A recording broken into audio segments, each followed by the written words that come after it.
Bad Boy was doing a reunion tour. I got called in to do the last of the rehearsals, but Adam Blackstone had the contract, so he did the tour.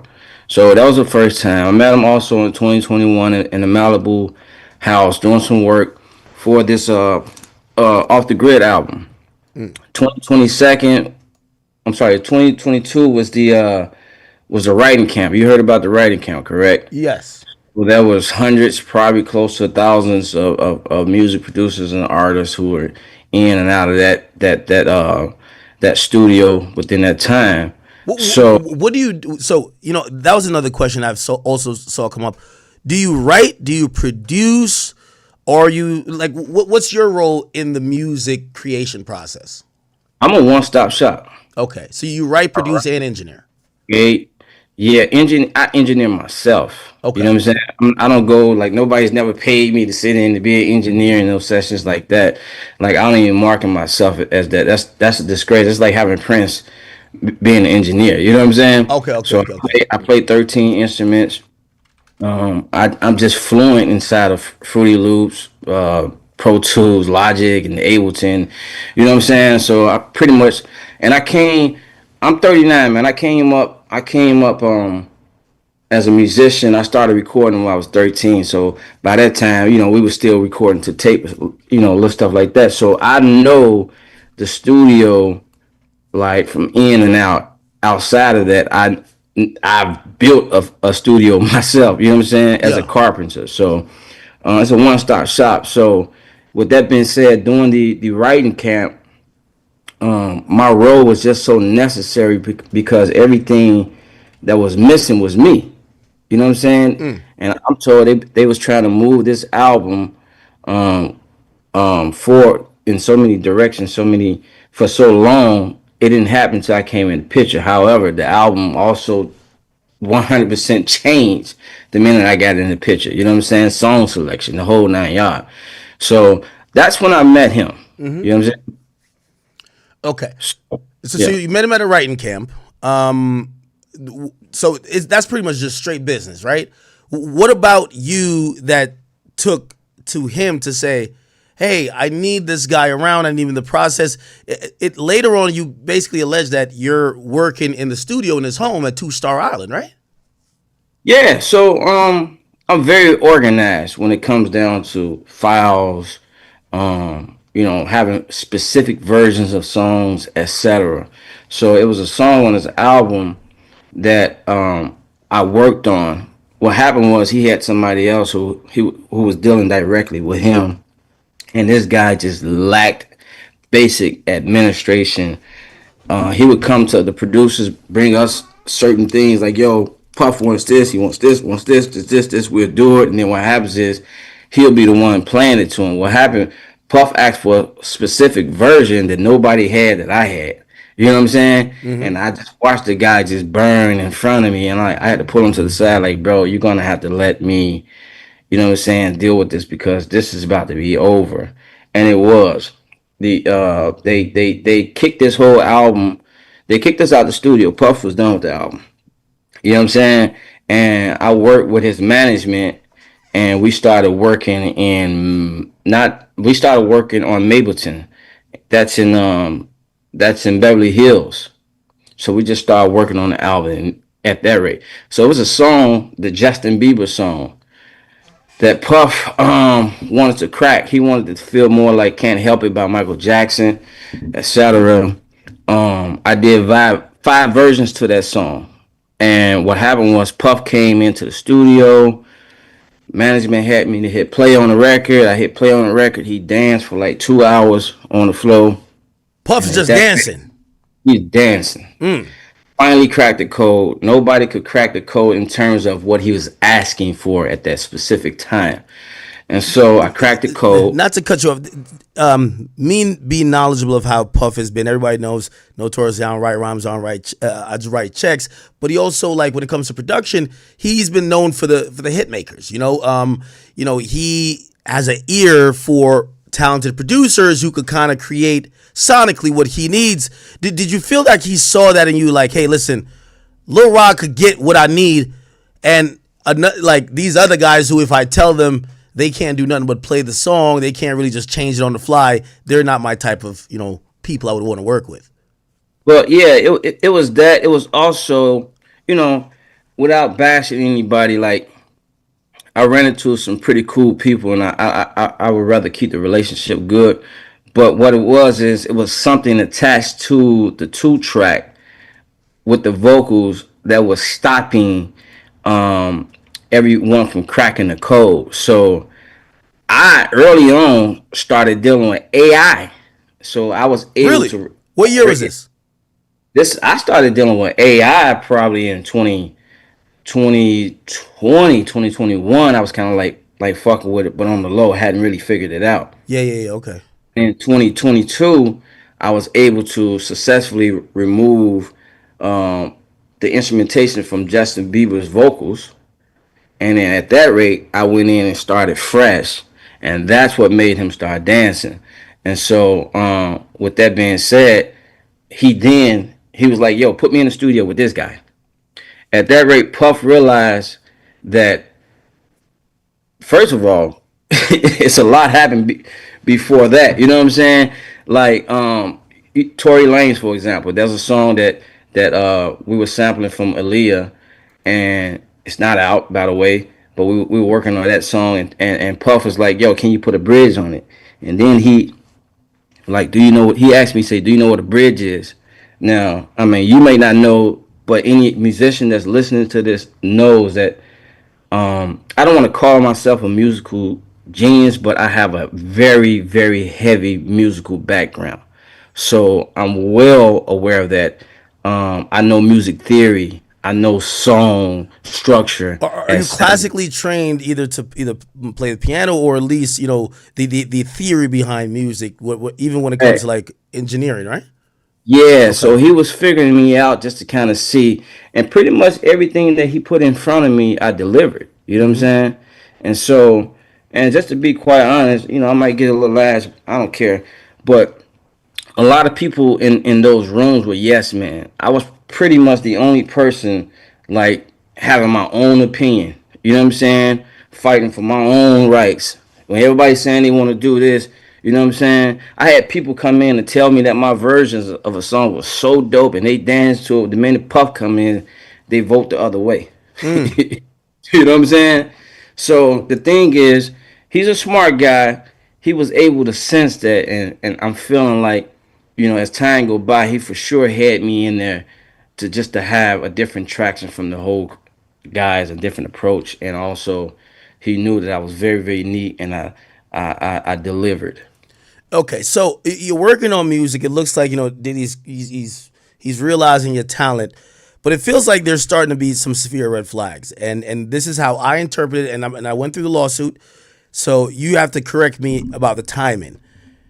When do you feel like now you're working with him with music, but then either illicit drugs or other things are coming into play, or did the non-payment start first? Because you kind of allege both things, that you felt you were owed, undercredited, and then you also felt that you were around this entirely wild lifestyle that for you blurred the lines of consensual and non-consensual, right? Am I paraphrasing right or no?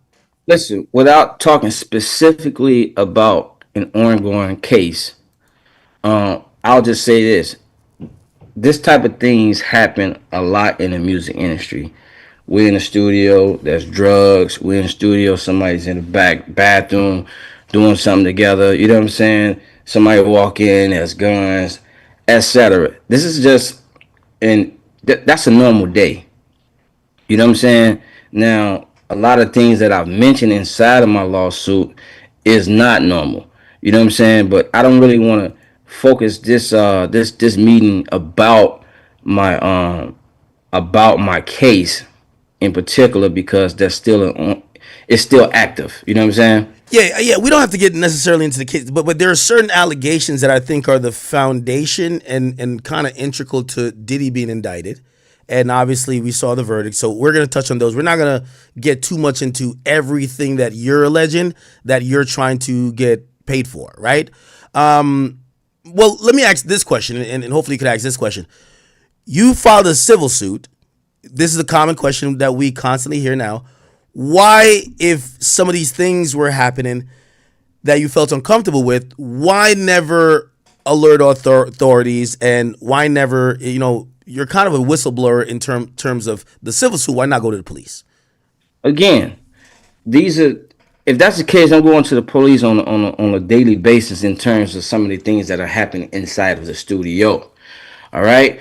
However, um, I've taken a lot of I've taken a lot of hits over the years from people, and I just keep walking, just keep walking. I'm a strong person, and this industry is just so poison.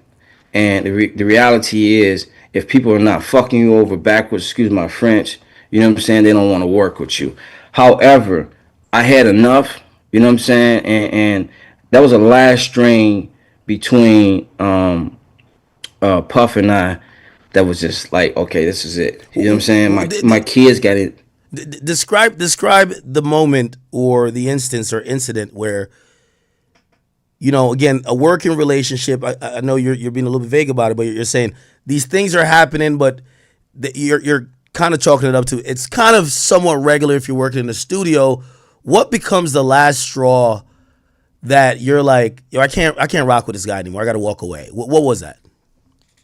Well, again, the last straw was when it came down to pretty much taking care of my business and saying I'm not gonna let you guys steal my publishing and everything, which, you know what I'm saying, in the long run is millions. I touched down on every song on that album. You know what I'm saying? At that rate, the bullet tactics started.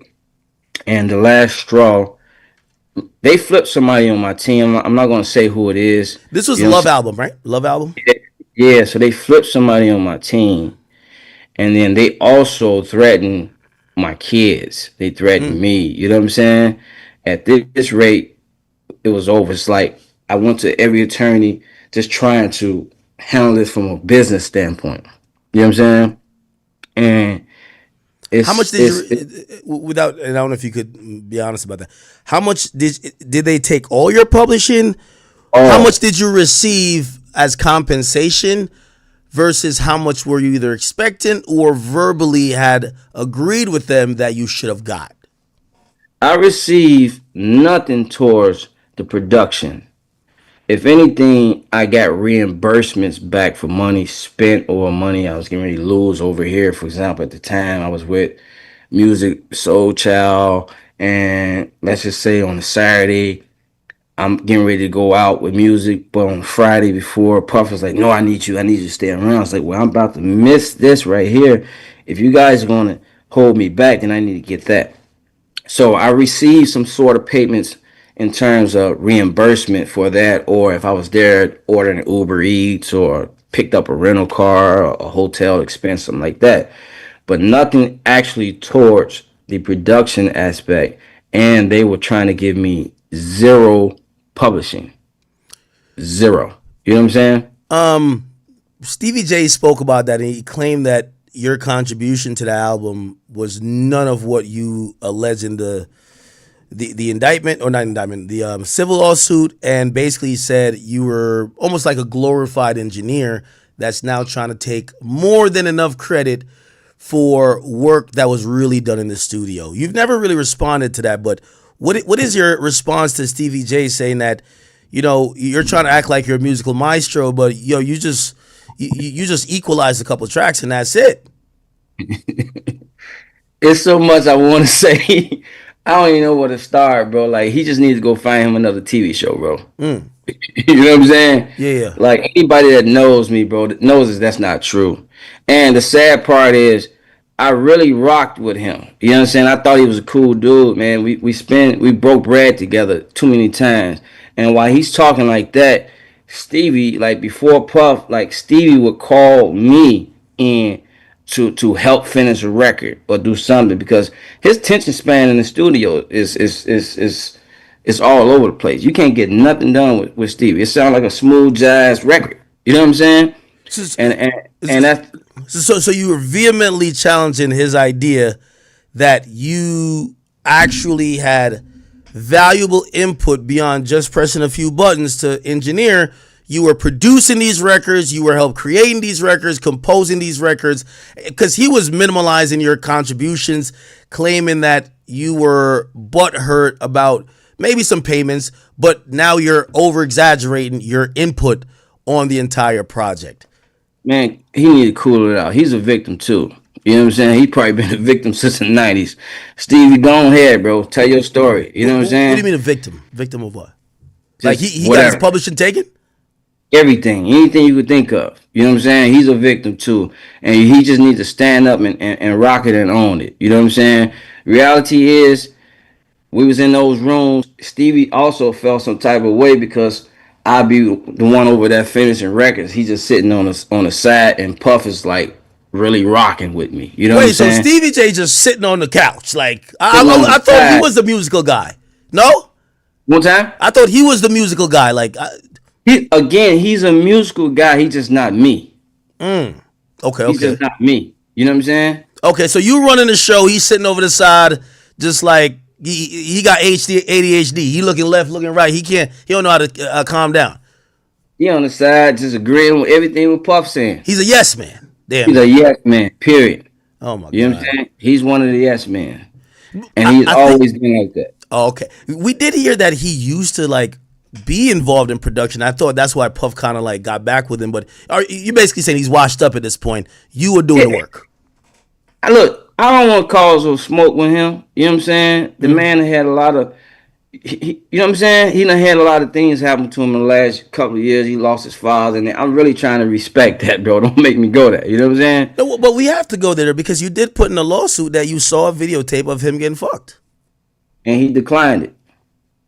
No. So wait, did you actually see a video that depicted a man that looked like Stevie J in a compromising sexual position with another man? Listen. Again, we're not going to talk too much about the case, but yes, I seen that. You seen that, and it was Stevie J. Stevie J. Jesus. Yeah. I used to watch Love and Hip Hop, man. That saddens me. Wow. Yeah. So again, I'm not gonna say that back in the '90s that he probably wasn't that guy, but if you're not practicing your chops and consistently, recording and being active in the studio, you can lose that touch. You know what I'm saying? He lost that touch, but for me, I still got respect for like my OGs. Yeah. And I feel like I was just trying to help him. You know what I'm Brother, saying? we got to keep it real on him, man. You're on Big Ass Show, man. That nigga's washed in the studio. That's what you're saying. Yeah, He washed. he Like, washed, he bro. used to be the guy, he a legend, but he was in the studio on the bench. It's like the starter on the bench watching the youngin really chef it up. Come on now. Come on. You know what I'm saying? And the reality is, bro, like, while he's over here trying to film and do this, we working, bro. We in the studio. Okay. Do you feel You know like what I'm he had a sense of jealousy for you? 100%. 100%. I couldn't really put my finger on it then. Yeah. But, since I filed a lawsuit and just to see him stepping up to TMZ, trying to get a check here, step up over here, the dialogue, try to get a check, and just ringing on my name, it's just like, okay, bro. You feel But he me? had to. I think if you only talked about his studio stuff, no. But the idea that I'm gonna be honest with you, I read your lawsuit and I didn't know there was that many gay people in hip hop. Like I was like, Stevie J gay? Oh shit! I thought I keep it real. It's a lot that I haven't put in that lawsuit. You got more. More, way more. And the thing is, bro, I'm not trying to blow the whole world up. I'm not trying to. Nah, it already got blown up. We learned a lot from the actual criminal case. You got to tell us all now. Here's the thing: Stevie J inserted himself into my business. How? Which he had. Well, when I first went public about Puff, he was one of the first on the post trying to downplay me, and it's like it was weird because I'm really looking at him like, yo, you my brother, bro. But you know what I'm saying? At that time, didn't you make allegations about him in the lawsuit? No, the lawsuit hadn't even been filed yet. Oh, okay, wow, okay. You know what I'm saying? Yeah. Well, yeah. If that's the case, you know what I'm saying? You not shielded from this either. You know what I'm saying? Yeah. And that's just is what it is. So I'm not trying to like blow up the whole industry for whatever they got going on, bro. I'm just really just trying to go about my life. Yeah. You feel me? You throw smoke at me, then you know what I'm saying? You know what it is.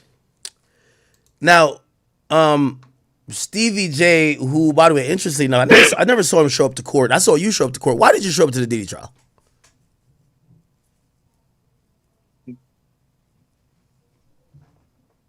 Let's bring that question later. I do want to answer that though. Okay. Yeah. And I'm just going. I'm going over the lawsuit. I do have it here. I hear about like you were really tapped in, and I could see why the feds would read this and be like, "Yo, this guy is giving us so much details." It definitely makes sense that he's putting together a picture. You mentioned certain people. That's the first time I heard their name. I never heard the name Christina Karan before you. You mentioned a lot of people's name. What was your working relationship with everybody besides Diddy? Because it felt at a point you were damn near living there, right? Like you were kind of like you're working at a studio, but sometimes you stay at the crib, or maybe you go down the street to a hotel. But you're there a lot, right? How often Yeah. were you there, and what was the relationship either with Diddy or who are the other people you were communicating with frequently? Yeah, well, I was definitely there. My choice was never to, live at somebody else's house. I still had my own place. Okay. But it's just he required so much of my time that I couldn't go home. Even when, he was working at his house in my state, in my city. You know what I'm saying? I'm over there. So he flew me out. For example, the first time I was flown out was in November of 2022. So I had to spend Christmas, I had to spend Thanksgiving, I had to spend New Year's with him. You know what I'm saying? Easter and all these things. In fact, I was the one who prayed over dinner for Thanksgiving. You know what I'm saying? So you were at And Thanksgiving dinner with Diddy and his family. yeah, Really? Okay? Which family are we talking about? We're talking about the kids there. We're talking about just the baby mamas. We're talking about friends in the studio. Dana was there, Sarah was there, Young Miami was there, KK was there, all the assistants was there, um, the PR was there, his stylist was there. You know what I'm saying, Wow. etc. So wait, so Yeah, so you were around Young Miami like that? yes. Oh wow. This is end of 2022. This is end of 22, um, closer to 2024. Would you describe the atmosphere around that time, whether it was you, KK? Again, obviously there is a common goal of work, but is the atmosphere more like, oh, we're coworkers, or this is kind of like a family and friends type of situation in terms of everybody's a little bit close, everybody's cool with each other, everybody is, not just, oh, we're coworkers. And Diddy is since we're all working for Diddy, we're only just assisting him. Or if y'all are having dinner, I gotta imagine that there's some closeness among everyone, right? Man, speaking of that, the first dinner again was Thanksgiving. And it was quite weird to me because I'm sitting there and you have the stylist is next to me, the publicist next to me. Is the stylist Deontay Nash or no? No, I forgot her name. Okay, okay. I forgot her name. I've only seen her maybe 3 or 4 times, but that was the first time. She's like a older lady, older white lady, slim. I can't remember her name, but I'll get that to you. I'm sure. Jonathan, put that on my left if you can. Um, so I'm just trying to. Everybody's having conversations. I'm sort of an introvert in a new setting with a lot of what I'm saying, just random different people. So, well, I'm done eating. I just said a prayer. He introduced me as his new production partner. Make sure and I have the video also of that night. You know what I'm saying, from the cameras. By the And way, and why did you have so many videos? You had a lot of videos. I think that's why the feds were very interested in it. Why was so many of those moments captured on video? Did you take it because you're like, these niggas are weird? Or did you take it just in the heat of the moment, documenting nonchalant, fun moments? Or was it at the direction of Diddy, who was saying, record everything? yeah, so it was Diddy. So Okay. which actually brought us even more close in terms of a working relationship. Well, I really like how this guy moved. As a producer, being in the studio, I hate when people come on the side and hum me some melodies or sing a line right off the top, and then they don't have it. They forget it. Yeah. You know what I'm saying? And he's that type of person too. What happens is you miss it. Now we're like, yo, say it again. It's not it. We know that's not it because we know the feeling. So he demanded, yo, I need y'all to be recording and capturing moments. He did this with the camera guys as well. You know what I'm Okay. saying? Yeah. Everything should be recorded and captured. So, he's very stickler about people like just randomly on their phones and all that. But what happened was he started realizing every time I picked up his phone, he was talking, I was writing down the notes, everything he said so I can deliver. Or if not writing down the notes, the voice notes is on. If not that, the camera's on. Whatever is the fastest that I can get to at that time to capture whatever moment was necessary. That's what we did. And then after I'm done, I would send it to him or send it to the camera guys, and we'll package that up to maybe an IG post or something like that. You know what I'm saying? So at that rate, I'm just capturing everything, and the purpose wasn't to set anybody up. It's to make sure that we're capturing, footage, whether it be for social media or for the album. Sometimes he may say something, and he be like, "Yo, take that what I just said and drop that in the bridge of this song right here." When I'm talking, there's a lot of talking throughout that album. If you go I back and remember. listen to I the remember. off the grid, yeah. So this is just how we capturing. This is per his request. Yeah. Okay. So back to that moment. You're recording In this. fact, sometimes he would go take my phone and hit record. Really?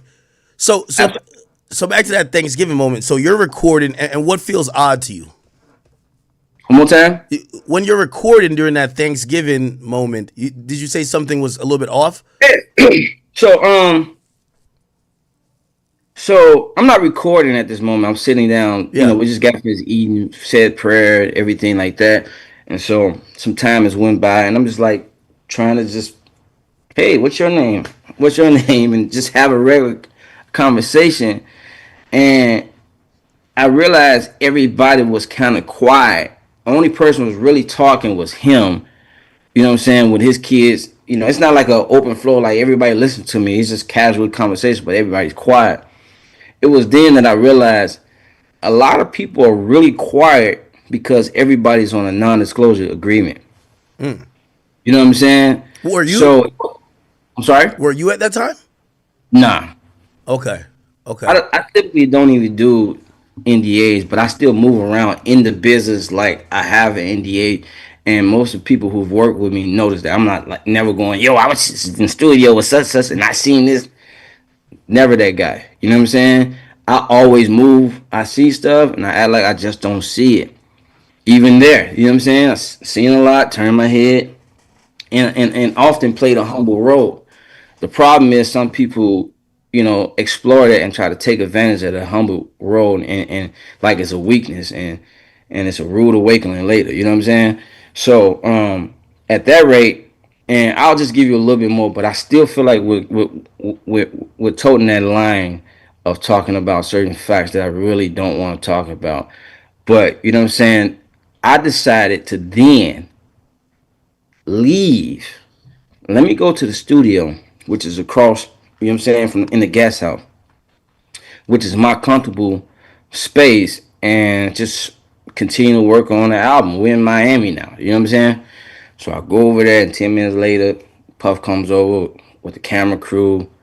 Young Miami comes over, and from here you can read the lawsuit, because then it talks about Puff laying out a couple of lines on the table and asking me if I had $100 bill, etc. And I don't see the lines at the time, so I'm Okay, yeah, just thinking. yeah. So I have it here. This whole Young Miami incident, which happens on Thanksgiving Day, 2022. Before I get to, and again, we're not gonna get too much into it, but we do want to have an understanding that these allegations you're standing behind. That's number one, right? Like you're not saying, because some people might be like, is this nigga telling the truth? Did he just throw out a bunch of shit? Did he make some stuff up?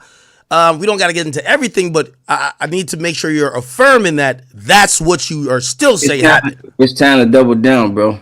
Okay. Okay. So, So everything that I said is true. It's 100% accurate. I'm not walking back on anything. okay. Let me ask you this question, and this question comes from after his trial. So the verdict that came down for Diddy, basically, if we interpret it in a layman's terms, the jury believes that, hey, listen, a lot of you people weren't coerced. You guys willingly wanted to do this. When I read your lawsuit, some people, and me myself, I said, well, you know, you described incidents where you felt you may have gotten drugged and you woke up in a bed next to beautiful women and you're like, what the hell happened? And some people might be like, nigga, stop playing, nigga. You were down with the fun. You knew what this was. You were a producer. Y'all, you know this was the production fun party house. Y'all all take drugs. What would you say for the people who say, Lil Rod, you know you was with all that shit too? I'll just tell them to just wait. My trial is coming next. Just wait. So you say you've never asked to take a drug, try a drug. You never asked to be in any of these situations that could be sexual in nature. Listen, I've never even been a weed smoker. You know what I'm saying? Sipping like you, that's my thing. Okay. You know what I'm saying? Okay. And everybody has their thing. I don't, you know what I'm saying? I ain't trying to knock what somebody else is doing, but that's not my thing, bro. I'm not a drug addict. You know what I'm saying? I've smoked weed before. It's still not, I don't like the feeling. It's like I can have one or two puffs and it's like I can't really function. You know what I'm saying? So I'm not a weed smoker. You're not going to catch me. You might catch me having a cigar. You know what I'm saying? Or something like that. But as far as in the back doing cocaine and all, any old type of hard 2C, that's not my thing. You know what I'm saying? Did you feel forced? Did you feel Diddy was basically saying, hey, listen, yo, Playboy, we all doing this shit, man. Come on, get down with the get down. You know him, bro. He's a very, very influential guy, bro. You know what I'm saying? And that's just where we at. And now we toting a little too much on the civil suit that I'm saying just wait for trial. And you know what I'm saying?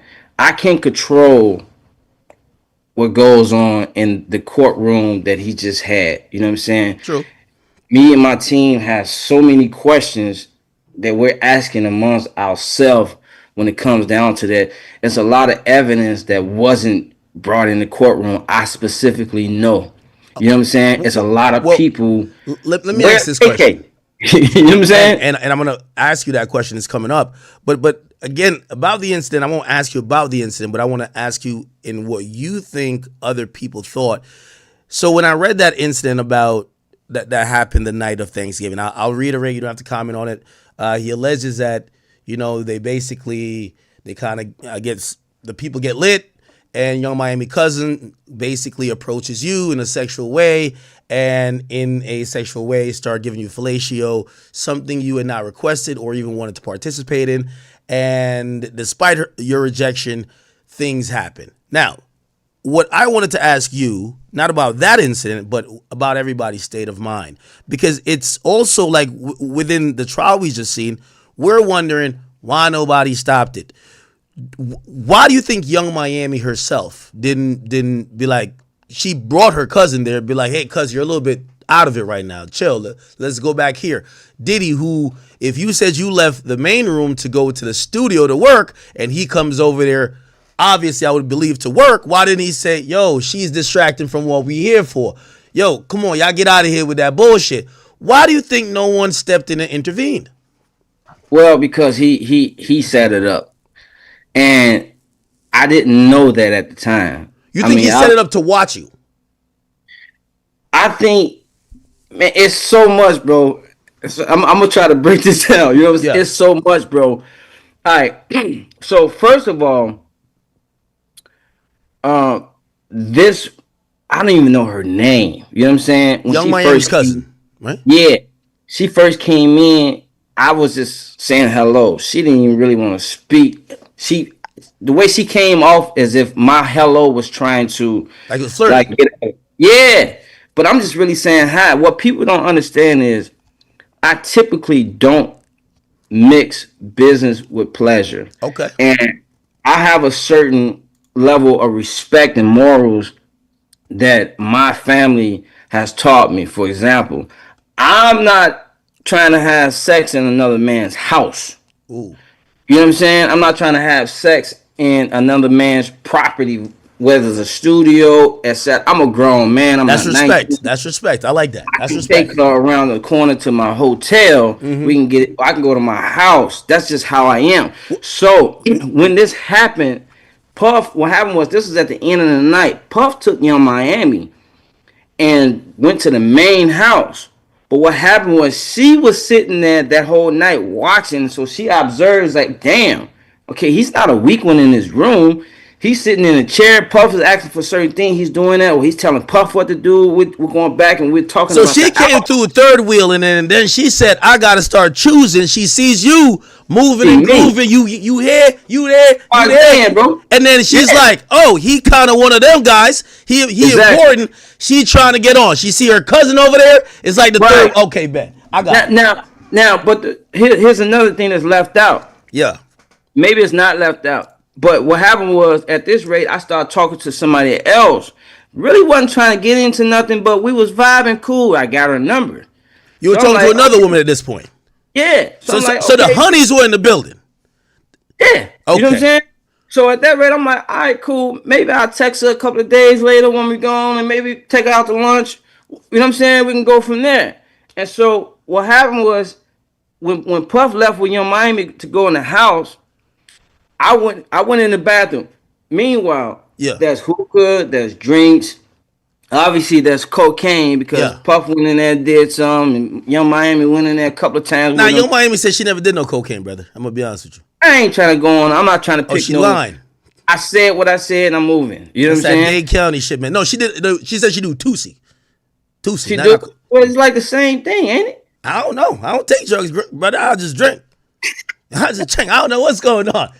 See, basically, they were playing with their nose. They were playing with their nose. That's all you know. They playing with their nose up in there. All right, bet. Hold on. So as soon as Puff leaves, the cousin just zeroes in on your ass. Type like, oh, okay. Not immediately. All right. Not immediately. Yeah. So I go into the bathroom. So I gotta pee. Yeah. Now Puff door. I don't know why he don't have a lock on his door. No locked doors, brother. No locked doors. I see. But every other door in the house has a lock. This specific one don't have a lock. It's weird. Okay. There's so much about that story I can talk about too. Yeah, That yeah. nigga bumped in on me one time while I was taking a shit. Who did it? Huh? Who Puff walked in while you taking shit? Yeah, taking a shit. But this was like months down the line. Wait. Like, Did he leave or did he just kind of sit there and watch type shit? We don't know. I got these are questions. Hey, this not in the lawsuit. This is exclusive. What happened? Let's get it. I know you looked at him like, you don't smell that blood? Like, come on, get out of here. Come on. Okay. All right, go ahead. Look, man, listen. So I pee, I wash my hands, I grab a hand towel, and I'm getting ready to come out. I open the door. As I'm trying to go out, I can't even get out. She's pushing me back in. So it's like that scene in Friday After Next when that big nigga and Cat Williams is in there. Yeah. Oh, and it's like, and I'm also trying to be careful because, you know what I'm saying? I don't want to be said as I pushed a woman or anything. You know what I mean? and especially his woman's cousin. Yeah, it's like, bro, let's take a step back. Yeah.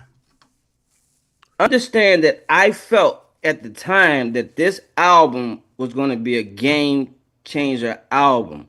So I'm not going to let some girl vagina or anything else get in the way of what I deem to be real success. Hold on though. How bad was she though? She looked like Young Miami? Keep it a bean. BBL? She's like maybe 2 or 3 points under her. You know what I'm saying? But she looked good though. Yeah. If it was another situation, you smashing. Like if you're not in the work capacity, you go to the club. Yeah. Okay. We'd be anywhere that's not a work scene. Yeah. She'd have had a chance. But that's probably what made her more aggressive over me because I was so passive with it. Sometimes, the girls like that when you just like nonchalant, like you're not on her body. Yeah, so I ain't on her. I ain't really paying her no attention no more. Yeah. You know what I'm saying? And so she pushes me in the bathroom, like my chest, like pushes me and holds the door and closes. I'm like, oh, wait a minute. So I'm thinking maybe she want to talk. Yeah. Right? Yeah. First thing she do is sit down on the toilet, though. She peeing. I'm like, oh, this is crazy. So she don't even know. That's a turn off to me. I'm sorry. I know couples sometimes do that thing. I like my own space. I want you to have your own space. She's taking a full on piss. Yeah, she taking a full on piss. So I'm trying to now still walk out. She pushed me again, pulled my pants down, and she's already, you know what I'm Yeah, saying? She's sitting down, so it's right there. That's enough, bro. We're not gonna talk yeah. about it anymore. Damn. Did you tell Puff or Young Miami like, yo, your cousin wildin'? What, yo? No, so what did happen was I was able to get out the bathroom. I sat on the couch, and you had people like the Force, one of the engineers, and like maybe one or two more other guys who witnessed her on the couch, like how I'm sitting on the couch, was trying to undress me and fuck me right then on the couch. They were actually laughing. You know what I'm Wait, saying? They hold on. Run laughing. that back. Run that back. What you said? What? She was trying to fuck me on the couch in front of the guys. Do you think it's like whatever weird drugs that Diddy had there that make people just extra horny, or do you think these are just deviants? Like I ain't gonna lie, like a I chick. think I think they all know what they're doing. I think they all um is swinging in some type of way. You know what I'm saying? All bisexual, and everybody knows it. So it's like it's an unspoken thing. I didn't realize until after so many times that what happened was Diddy was trying to set me up, not in necessarily in a bad way. For example, I believe that Diddy wanted me to be with Dana Train, and this is Wait, after. what? You Yeah, this is me feeling like recently, like after everything connected, like okay, wait, you I ain't guess meet this one. Dana Trando. You never met her. Yeah, on Not on his the yacht, baby mom. my Stop it, bro. Stop it, bro. bro, I read the law, so I ain't hear her name in there. nigga, Stop on my playing, bro. kids, bro. I swear to You think he God, was trying to get you to fuck his new baby moms? bro, listen, Rodney Jones, stop playing with me, bro. bro, on the yacht, bro. My bedroom was right next to hers, Yeah, right but next that's to his hers, thing. That's his wifey. bro. He got all types of male niggas fucking all his girlfriends. Ain't You nobody was seen? fucking no Dana Trans. Stop it, bro. You gotta stop it, bro. Yo, they said that only happened to Daphne Joy and Cassie. Yo, they would have happened to Young Miami, but she a Out, Dade bro. County And chick. now She a Dade County chick. We gotta keep it a I'm bean. not saying. Listen, I'm not saying that somebody else I gotta pour up touched. some. I gotta pour some Be, Patron be for this. clear. Hold on now. What's that? That's that Patron. This, yo, after reading your lawsuit, I started thinking they got that GHB up in a puffy juice, so I couldn't even rock with the Ciroc today. I had to go with the I'm over that. All right. So you're telling me you've been on the yacht. It's peppermint tea, bro. You've been on this. You've been on the yacht. Your room on the yacht next to Dana Tran, and you Yeah. think that he had sex workers running trains on her. You don't think that? No, right? I don't think that sex workers would run a train on. I don't think that she was touched by anybody. I don't know. But you said you think he was trying to set you up with her. Why? I think That's his well, type. That's his type. Why would he want you to fuck her? I've That's never his type. seen. Watch this. I've never seen them kiss together. I've never seen them go up in the room together. Every night at 2 Star, he went up with whoever he was with, or he slept alone. She slept at 1 Star. And I remember one day when I looked at that house, I'm like, yo, that's a nice house. He said, yeah, it could be yours one day. You know what I'm saying? But then I started paying attention, like, and Wait, again, wait. He said, wait. Why would he say that to you? I don't know. But listen, here's some things that I felt like that was weird sometimes. Go ahead. Now, granted, she's a very, very beautiful woman, and she is my type. All right, but again, I don't mix business with pleasures, and my younger me made some mistakes. I would never mess with another man's woman. You Yeah, know what I'm yeah. saying? And so, with that being said, um, I thought it was weird. Sometimes I'll be sitting like I was on the yacht playing the piano, right? And then what she did was she came and sat in front of me with the baby, but she put a ring camera in front of her and started taking pictures, and then it's me in the background. Wait, hold on, But hold that on. happened She too had many the times. baby already. Yeah, she had the baby already. All right, she Yeah, wasn't trying to fuck you, bro. Like it's no. You're telling me she has Diddy's baby and trying to fuck you? Come on, bro. bro. Listen, I'm not telling you that she was trying to fuck me. But the What I energy, okay, you're saying the energy felt a little bit iffy. Yeah, Okay, and, okay. and now what I'm saying is, after seeing, I think he was trying to. He may have considered me his production partner with somebody on the side with her. You know what I'm saying? I Mm. really don't want to bring in the baby. You know what I'm saying? I don't want to talk about this. I want to leave the kids out of this. You You know what I'm fucked her, saying? bro? No, I didn't fuck her. Okay. I didn't do none of that. Okay. But I'm just saying, like, Puff is a marketing genius. You know what I'm saying? Everything he does is marketed. Love Records. He changed his name. Sean Love Jones. He had a baby. Love Sean Jones. He working John. I'm sorry. He working on the album, the old Off the Grid Love album. You know what I'm saying? Everything was a marketing thing, and I just really feel like he didn't really have a baby because he was in love. You know what I'm saying? That wasn't the situation. Weak That pullout nigga, game type shit. I'm sorry. He had a weak pullout game type shit. One of the moments. Everybody have it. Oh, bro, that was a marketing thing, bro. You think he had a baby out for marketing? I know he had a baby. It was a marketing thing, bro. Just look at the timeline. Go back and do your homework Did he after this. ever treat Dana Tran like how he treated Young Miami? You barely see Dana Train and him together at all. You know what I'm saying? She's Yeah. over there just with the baby, and that's just that. When we move around, she got her own room over there somewhere off to the side by herself, and that's just what it is, bro. Mm.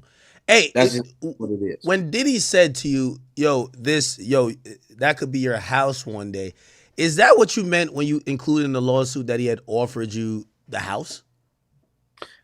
That was just one time. So he You know what I'm consistently was saying saying? that you could have potentially the Yeah, house. yeah, he was promoting that house over there. Yep.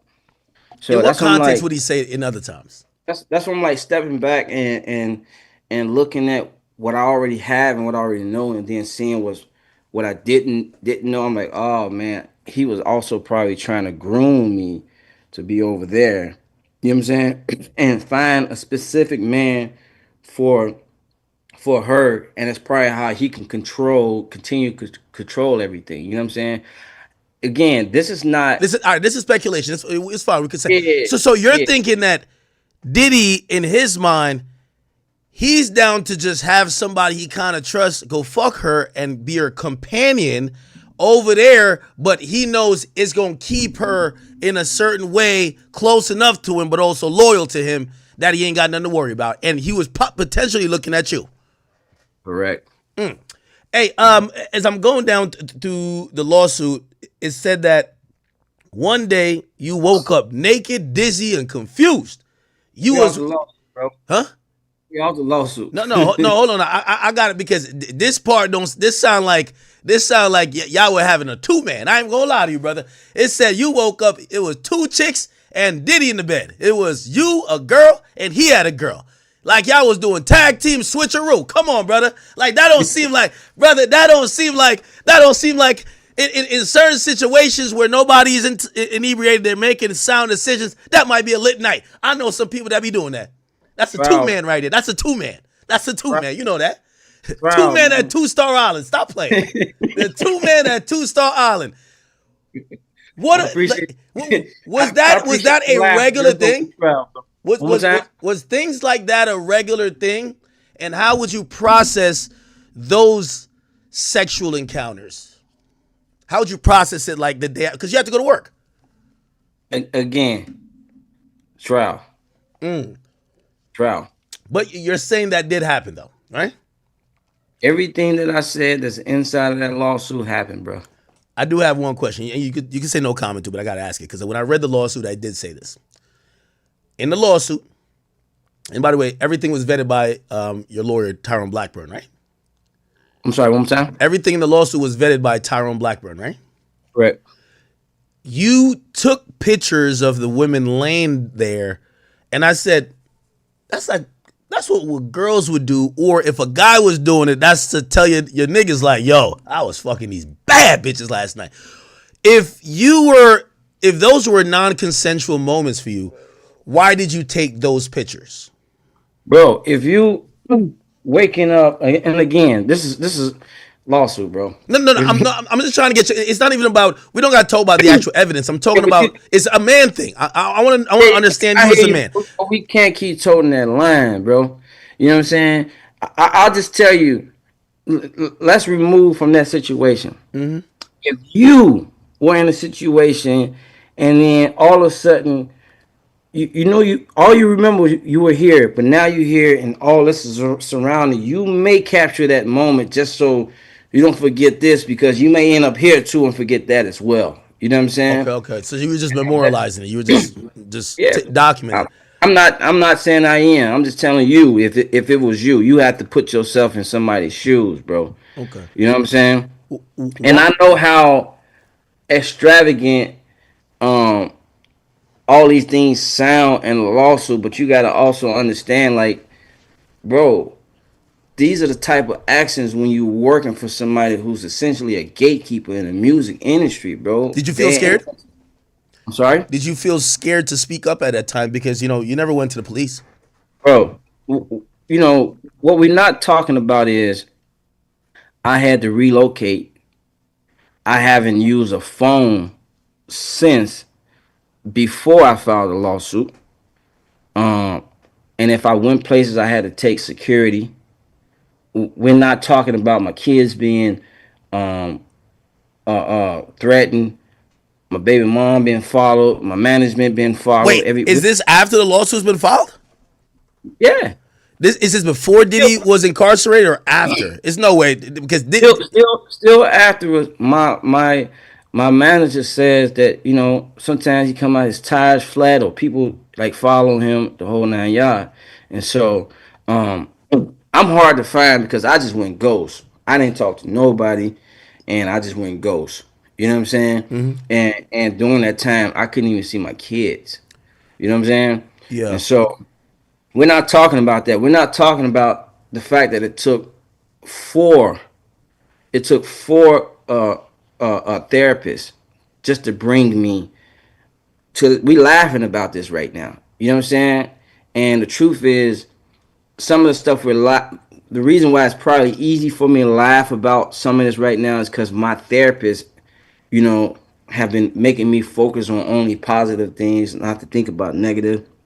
Told me to stop, you know, stop thinking or rehashing all those things that happen or anything with the case, or stop watching social media, try to stay off it as much. I'm really not on it as much and active as I used to be. You know what I'm saying? And all these things, because there were times where I was ready to check out. You know what I'm saying? I was ready to check out, bro. Like, I'm a creative person. What's the scar from here? That's from a motorcycle accident. Okay, I thought Puff did it because it seemed like are you, no, I'm not even giving a joke. Wait, are you genuinely afraid of Puff either now or back then? I've seen many people who are victims. They wrote letters to try to keep him in jail. Be honest. While you're working there, are you kind of like walking on pins and needles? Like, yo, I'm not trying to piss this motherfucker off. I'm watching him. You mentioned that you hear about other incidents. You don't want to, like, obviously you want to keep your job, but you don't want to get hurt. Were you scared of Sean P. Diddy Combs? Absolutely. Still are. Really? Very, very much. I've written songs about him, and you would think that I'm not scared, but the reality is I am. And I just live by speak those things as if they were. Let the weak say I'm strong. You know what I'm saying? Type of shit. But the reality is he's a powerful guy, bro. You know what I'm saying? Fuck the money. Take that away. He's experienced and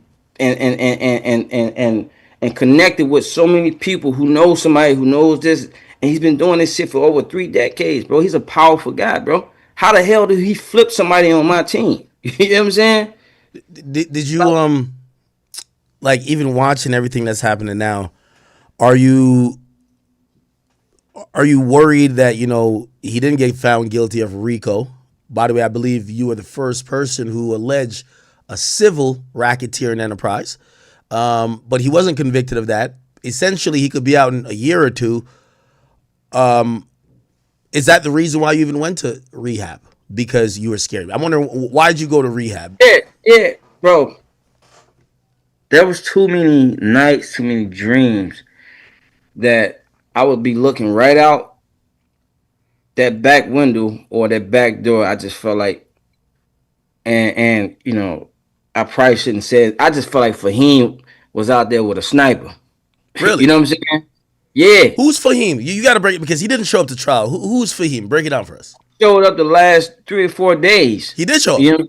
Oh yeah, man. Go look at it. He's a black guy walking right on out like it was nothing. I'm like, yo, the level of confidence is Wait, crazy. How Fahim was at a trial? he was there, bro, and I'm like, why is he not? He was there just yesterday.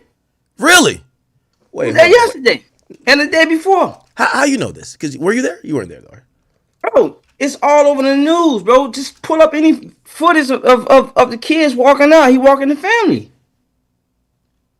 And I'm just like, yo, the audacity is just like strong. But meanwhile, KK is where is she at? You know what I'm saying?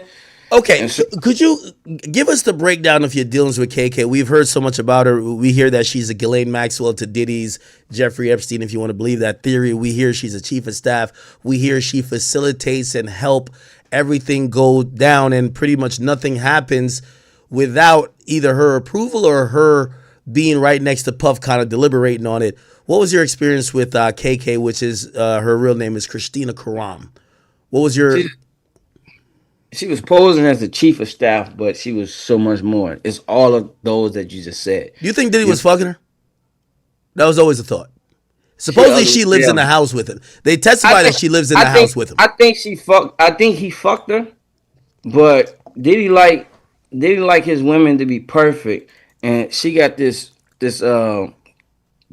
scar on her nose, and you know what I'm saying, the fact that it's not fixed tells me, well, you know, he's not fucking her, but he fucked her for the sake of having the power over her. You know what I'm saying? It's one of the ones you like fuck like every 6 months type shit. You just got the reminder dick, you know? Like just give it a reminder dick to keep her on the squad. The reminder dick, you know? You know what I'm saying? Yeah.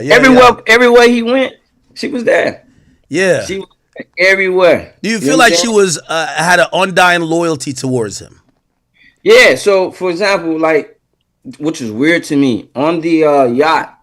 She's on the yacht too? Yeah. I had a room. She had a room. The twins had a room, and the other Chan stayed in with her mother, and Dana had a room. And what about Young Miami? She stayed in the room with him. Oh, so Dana was the kids stayed off the boat. They stayed somewhere. I'm like, why am I privy to be on this motherfucking boat? Yeah. You couldn't bring a girl? You couldn't bring a girl like pipe down? I can have, bro. I could have had anybody I wanted to come onto the yacht. Okay. Yeah, I'm just saying. I'm still looking at it like, why do I have a room on this yacht? Maybe he looks at you as the guy to make music with quickly. Like, yo, you're a one-stop production, as you would say, right? Okay. I'm a one-stop shop for sure, but I'm just saying, the point is, like, the houses that we had on land, it wouldn't have took us no more than 15 minutes to get to. It could be quick. It could be 5-10 minutes, just to, you know, depending on how fast you move it, bro. So I don't think that it was necessary for me to have to stay on. Now, granted, I was grateful to be on it, but now just looking back, it's like, dang, you look back and be clear, Tyrone was the one who made me look back and see everything different, bro. He took things with he looked at things with a different eye. And you know, it's very. It wasn't your therapist, it was your lawyer? Listen, I'm talking about Tyrone made me look back at everything that happened from a day to day, which is how we came up with this lawsuit.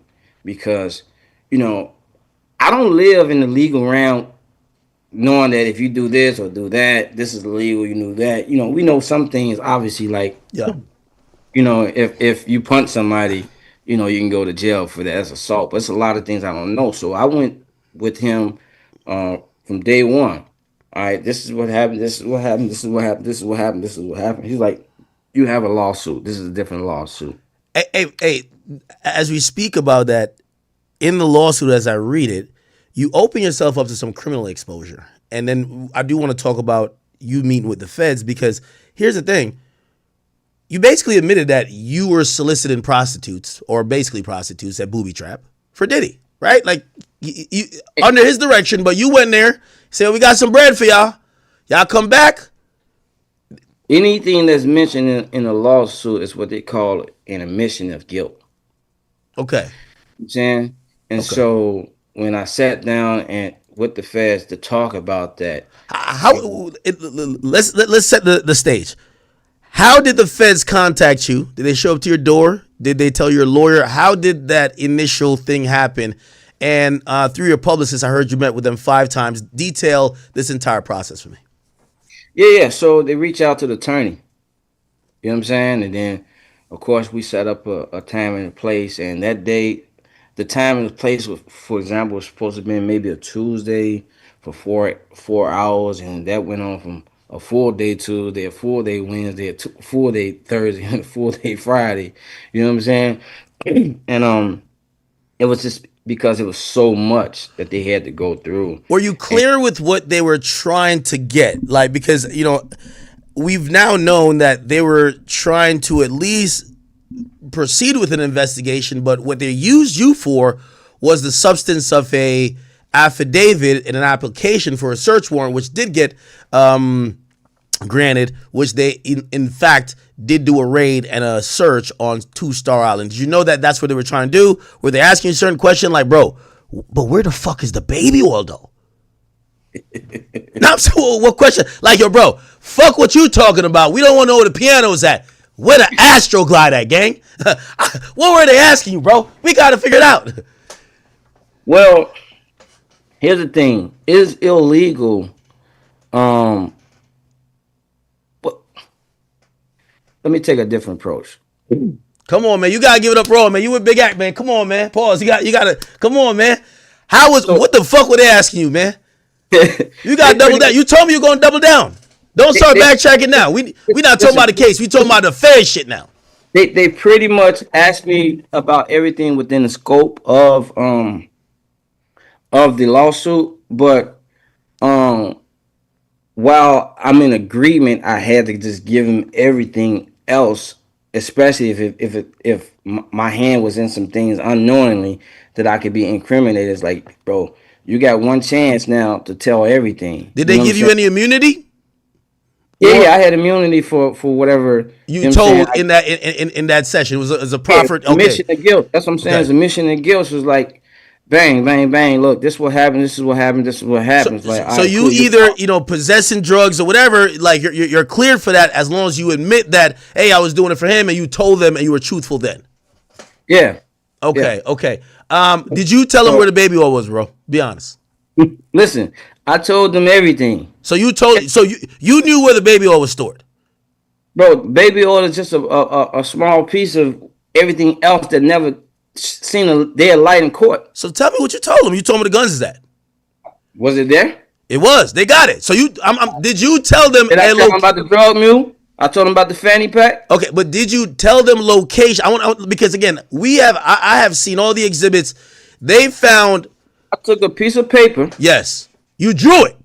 And I drew out every outline of the house where everything you could think of is. You did like Picasso, man. This nigga's on some shit, man. This nigga said, yo, hold on. Right here, you go up in here, that's Justin's room. He ain't got shit going on in there. He just watching LeBron all day. You go in the other room, that's where the baby hole's at. Let me ask you something, bro. Yeah. Put yourself in Diddy's shoes. Yeah. What would he be doing? If he was me in that room with them, what would he be doing? He'd be telling the truth. He'd be telling the truth, right? All right, cool. So understand, bro, like my fight with him was already unbalanced. You know what I'm saying? It was already unbalanced. Listen, be clear, bro. Like I grew up in the church, but I also grew up in the hood. You know what I'm saying? Yeah. And I've never sat down in front. Listen, I got friends that's police, etc., but I don't really rock with the popos. I've been a victim my life, all my life, of the police just targeting me in any type of way. You know what I'm saying? So this here had to be done, bro. Hey, it had to be done, bro. Did you know where, for example, the locations of where Diddy used to store drugs, and you mentioned like Tusi, you knew where those would normally be in the house?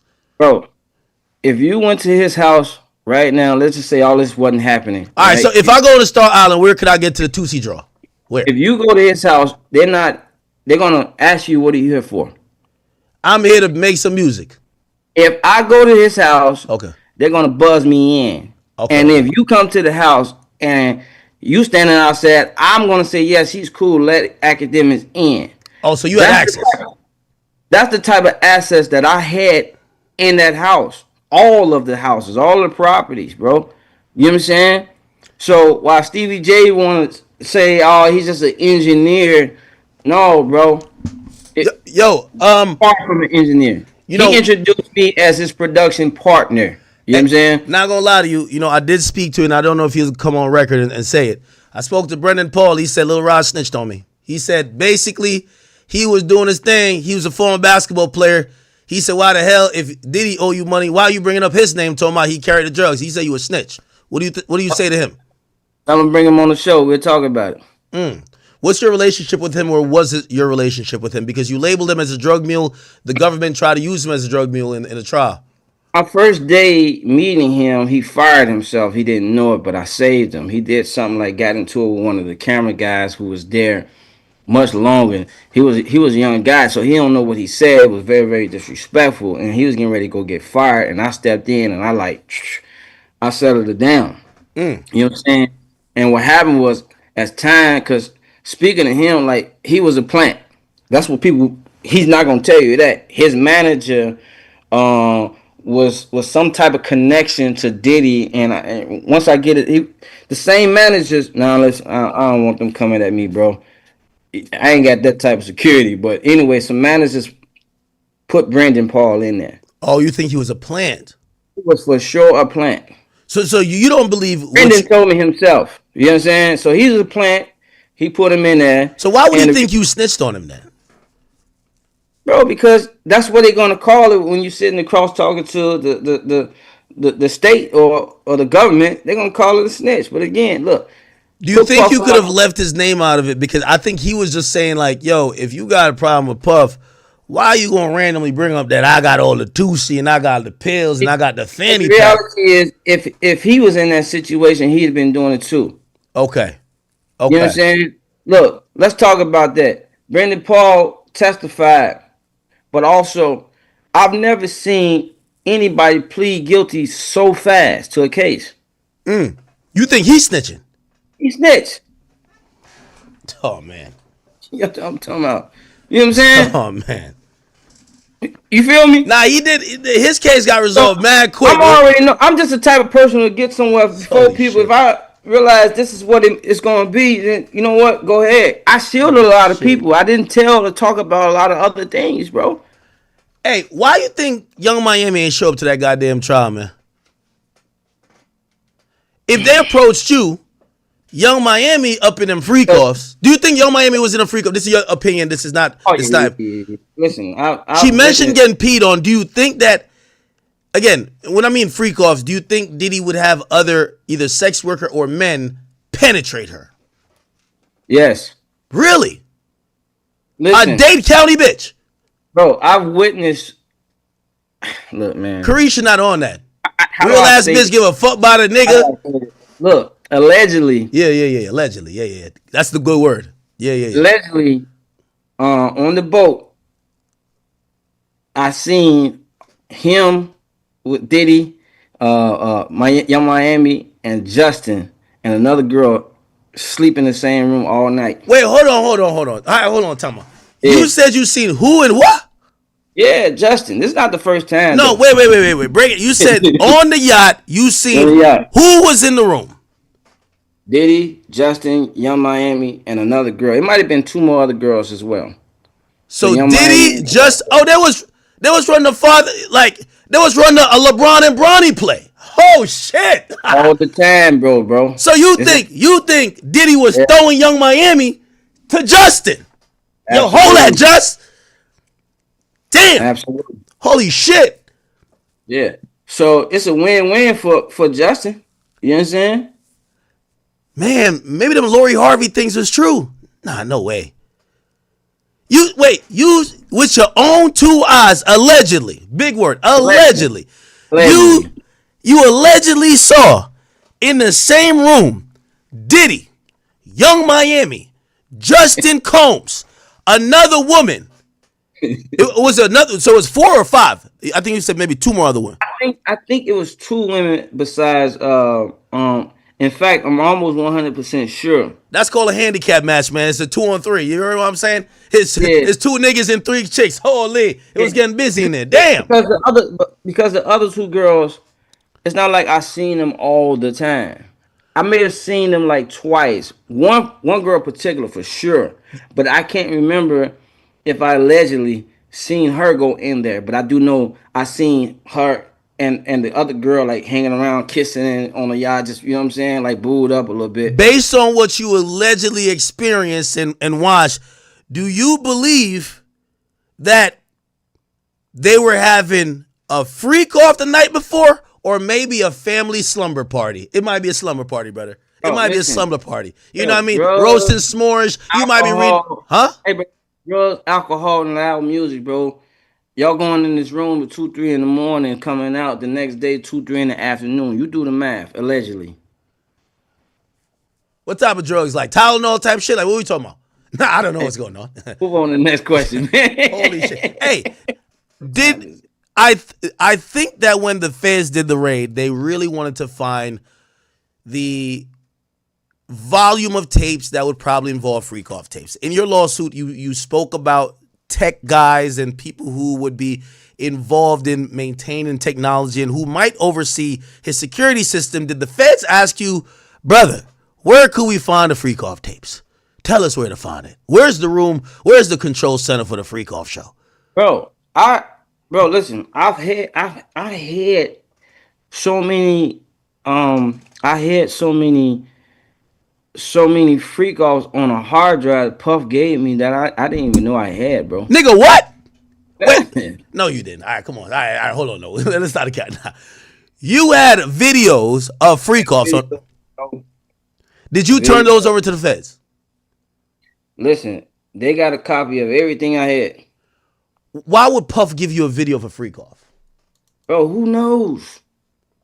He was that loose, pause, and like just lax with how he was moving. Why would Puff grab my phone and start video recording himself? You understand? So, like, who knows, bro? I'm not in this man's head. He's done a lot of things, and we all trying to figure out, like, why would he do that? You know what I'm saying? I don't know, bro. Wow. Look at this. Oh shit! He would randomly grab my phone and just start recording. That's your phone. He just grabbed. It's my phone, bro. Maybe he was flirting with you.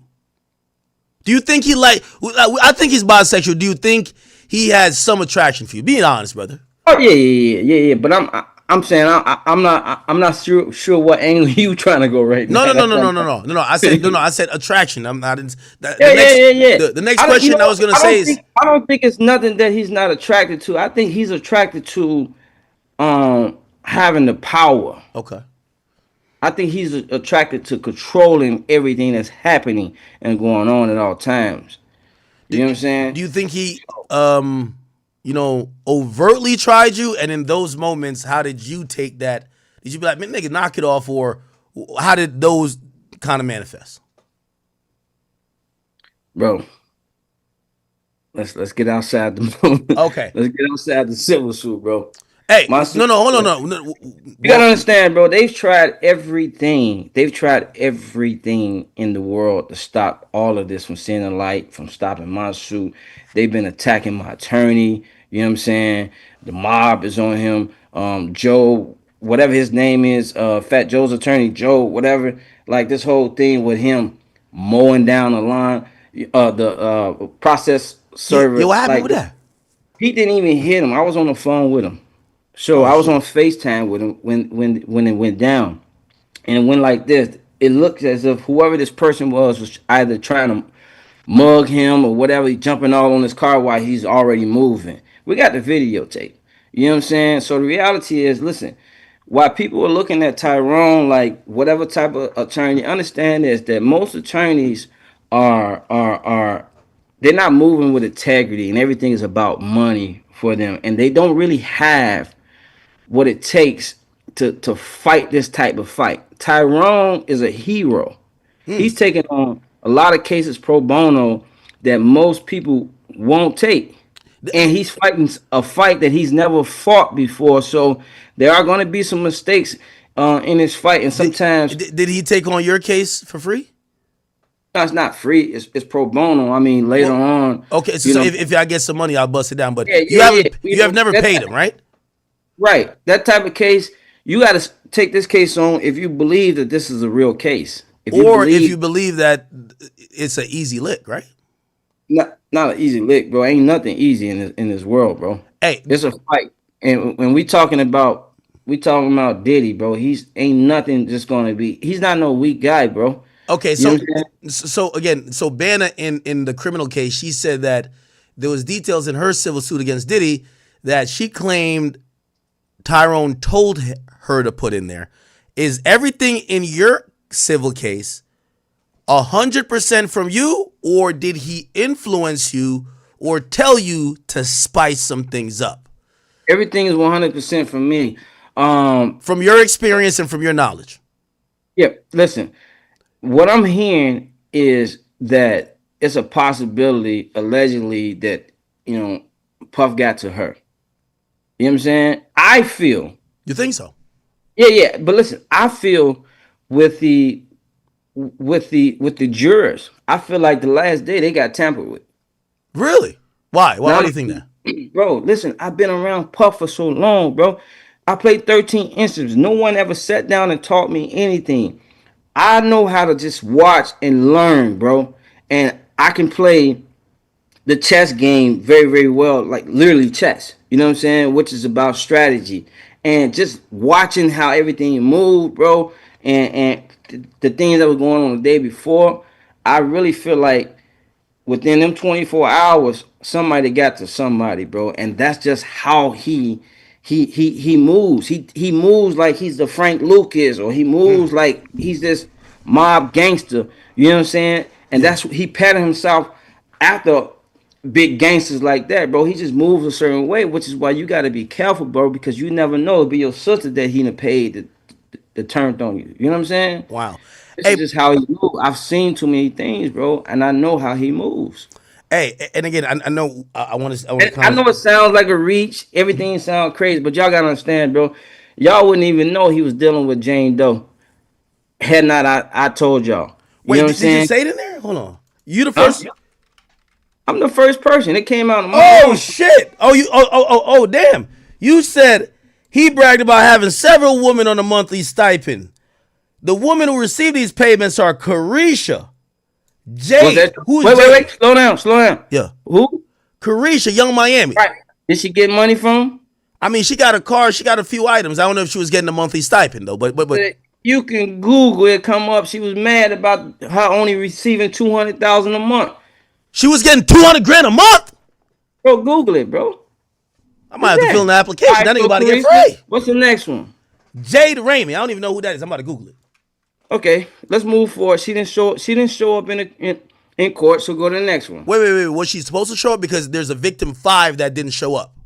Victim. Maybe that was, I don't know. It's not like the prosecution is telling me, "Oh, we bringing her." I'm just trying to tell you. So Jade Ramey, Yeah, that was Diddy one of had his main. some bad things. He Holy. did.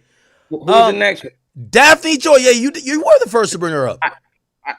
So I'm not saying that that's Jane Doe. Is that Jane Doe? Yo, it's Jane though. It is. Okay.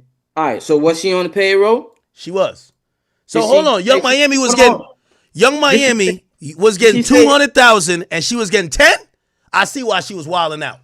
But I did see she- why did she was she- wilding out. Wait, originally didn't she say that was a lie and she was gonna sue me for defamation? She did, but then pretty much it was Was it proven. true? It was proven Was by it her true? own testimony that she's damn near a sex worker. Yes. All right, cool. So get off my name. And so when I'm telling y'all some things that is obviously true, I need people to stop thinking it's a far reach. Did you ever You know what I see mean? Gina around? Gina. Never seen her. Wait a minute. I can't say never. You know he like them chicks who look like they come from Asia, you know? Yeah, that's what I'm about to say. Them little Blasian looking chicks, you know what There I was mean? a couple of people walked in. I probably thought was the same person. It was probably something Yeah. like different. So I can't really say that I haven't seen her. You know what I'm saying? Hey, listen, I gotta ask you this one thing. You gotta either stand on it or say, "Oh, no, I was tripping. That was a mistake." And it's cool either way. But you had me threatened. You had me. I had to get extra security. I got 50 guns in my crib just for situations like this. Meek Mill was gonna give me a wedgie because you put him in the lawsuit. Nah, see, don't laugh at. You know, you said it, and he said he gonna give me a wedgie, and I'm like, nigga, I didn't say it. You said it. So I want to go. I want to read again. I'm reading from your. Speaking of Meek Mill, he mentioned me the other day or last week or the week before. He did. I don't know why. He says you were a liar. Man, That's what he I said. don't want no smoke, bro. You know what I'm saying? I don't want no smoke, bro. I don't want no smoke. Let me. I want to read exactly what it is. It says rapper redacted. The redacted rapper was a Philadelphia rapper who dated Nicki Minaj.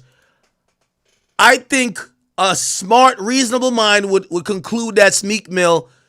Lil Rod, were you speaking about Meek Mill?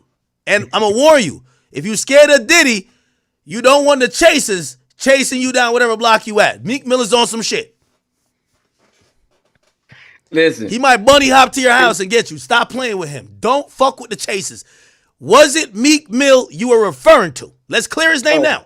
Because he's going to be at a white party, and I don't need no type of bad vibes when you're around Michael Rubin. Okay? Could you clear his name? Listen. If the shoe fit, wear it. If the shoe fit, wear it. Anybody who... You don't got to say who it is, but let's say who it's not. Could we eliminate Meek Mill from who you were speaking about? Hey, you a smart dude, bro. It could be another Philly rapper. We don't know who. Let's eliminate. So we can't eliminate Meek Mill. Lil Rod. Yo, Lil Rod, man. Okay, hey, bro, brother. Yo, you're not going to get me jumped for this clip. What is it with you and Meek Mill, bro? Just tell me the story so I can figure it out. It shouldn't be none with me and him. It should be with him and you. You're the one who basically said he was Yeah, gay. but I seen y'all like just going back and forth, bro. What y'all got going No, we done kind of squashed it for the 15th time. We beef every 2 months. I ain't got no problem, Listen, bro, but Meek you got said problem. rapper was on Mr. Combs. No wait, hold on. Rapper 3 was on Mr. Combs' yacht consorting with underage girls and sex workers. You also had a gay allegation there too. Where is it at? Oh, and then, so you said that rapper was, so you're accusing him of dealing with underage girls. And then you said so the lawsuit says, according to you, Mr. Jones, Diddy told you that he had engaged in sexual intercourse with Rapper 11, and Rapper 11 is the same thing. Philadelphia rapper who dated Nicki Minaj. Did Sean P. Diddy, that's the last thing I'll ask you about the specifics of this, and then we could talk about the birds and the bees. I don't care.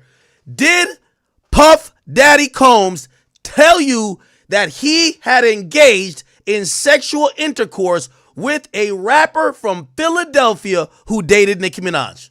Is yes or no? Yes? Yes. How did that come about, my brother?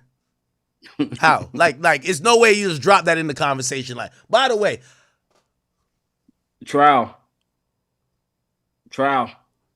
You're sticking to that point. Trial. You don't want to be like, nah, I thought I heard it, or I was a little bit lit. I said this an hour and 25 minutes ago, bro. I'm doubling down on everything that I said. Everything. I'm not sticking. Nobody knows me to say something different. You know what I'm saying? I'm doubling down on everything I said, bro. I'm not really trying to cause any smoke with nobody. You know what I'm saying? I'm just telling my story. If people got a problem with that, then maybe they need to check themselves. Period. You know what I'm saying? I don't understand why it's so many. Bro, if I was bisexual, bro, I'd just be open with it. You know what I'm saying? This is 2025, bro. I don't understand it. Like, why people in the closet with it, bro? If you like niggas, you like niggas. Don't be offended because I told my truth. Okay, I ain't even finna be playing these news outlet games with people. Anybody got a problem, bro, with what I said, bro, just put it on wax, bro. You know what I'm saying? I'm still I don't think Meek want to put it on wax. I think he want to see you on wax, bro. I'm a rapper too. No, I don't think he want to rap about it. I think he want to beat you up. I'm not, and I'm not speaking directly to him too, by the way. I'm just speaking in general. Okay, what about because I ain't got no problems with him. I ain't personally said you could clear his name though. Name out of my mouth. But you could clear his name. Bro, I'm not clearing his name. Like, I don't know, dude. But You know what you know what Diddy said, and if Diddy didn't say his name and everybody thinks it's him, you could be like, oh, no, it I'm saying? wasn't him. Y'all got Watch the this. wrong guy. He can't even control, or anybody, whoever it is, can't control what Diddy says out their mouth. You know what I'm saying? You keep trying to like direct me Oh, towards him. I'm it's all like, good no, because bro. you said somebody else. You want to confirm on this one. You said so. Diddy said he had sexual relations with rapper 11, which is a Philadelphia rapper who dated Nicki Minaj, but also R&B singer who performed at the Super Bowl and had a successful residency and who fought over the cereal, the Frosted Flakes with him. Who's that? Who fought over the Frosted Flake? Come on now, brother. Come on, man. What type of clues are these? This Hey, ain't Jeopardy. let me ask you this: do you think any of those two things that was said, do you think is accurate? I think it could be. I think it could be, but I wouldn't know. I didn't know about Diddy's some of his sexual preferences. So far, the things that I've said, are they accurate? We're seeing some things come to light, yes, but Okay, so it don't take a rocket science. It's like, are you pro Diddy? Like, it's like I don't get people. Like, they see all the facts and they still make excuses. Like, stop, man. What are we talking about? This dude is not no angel, bro. He's been marketing himself for years as an angel, but behind doors, this nigga is a gangster, and he's bisexual. Period. He's bisexual. do you have any proof that he, like, other than him supposedly saying it, you ever have allegedly either witnessed or heard him and another man maybe going in a room and you're like, yo, hold on now. That ain't music. That ain't music. What the hell is going on in there?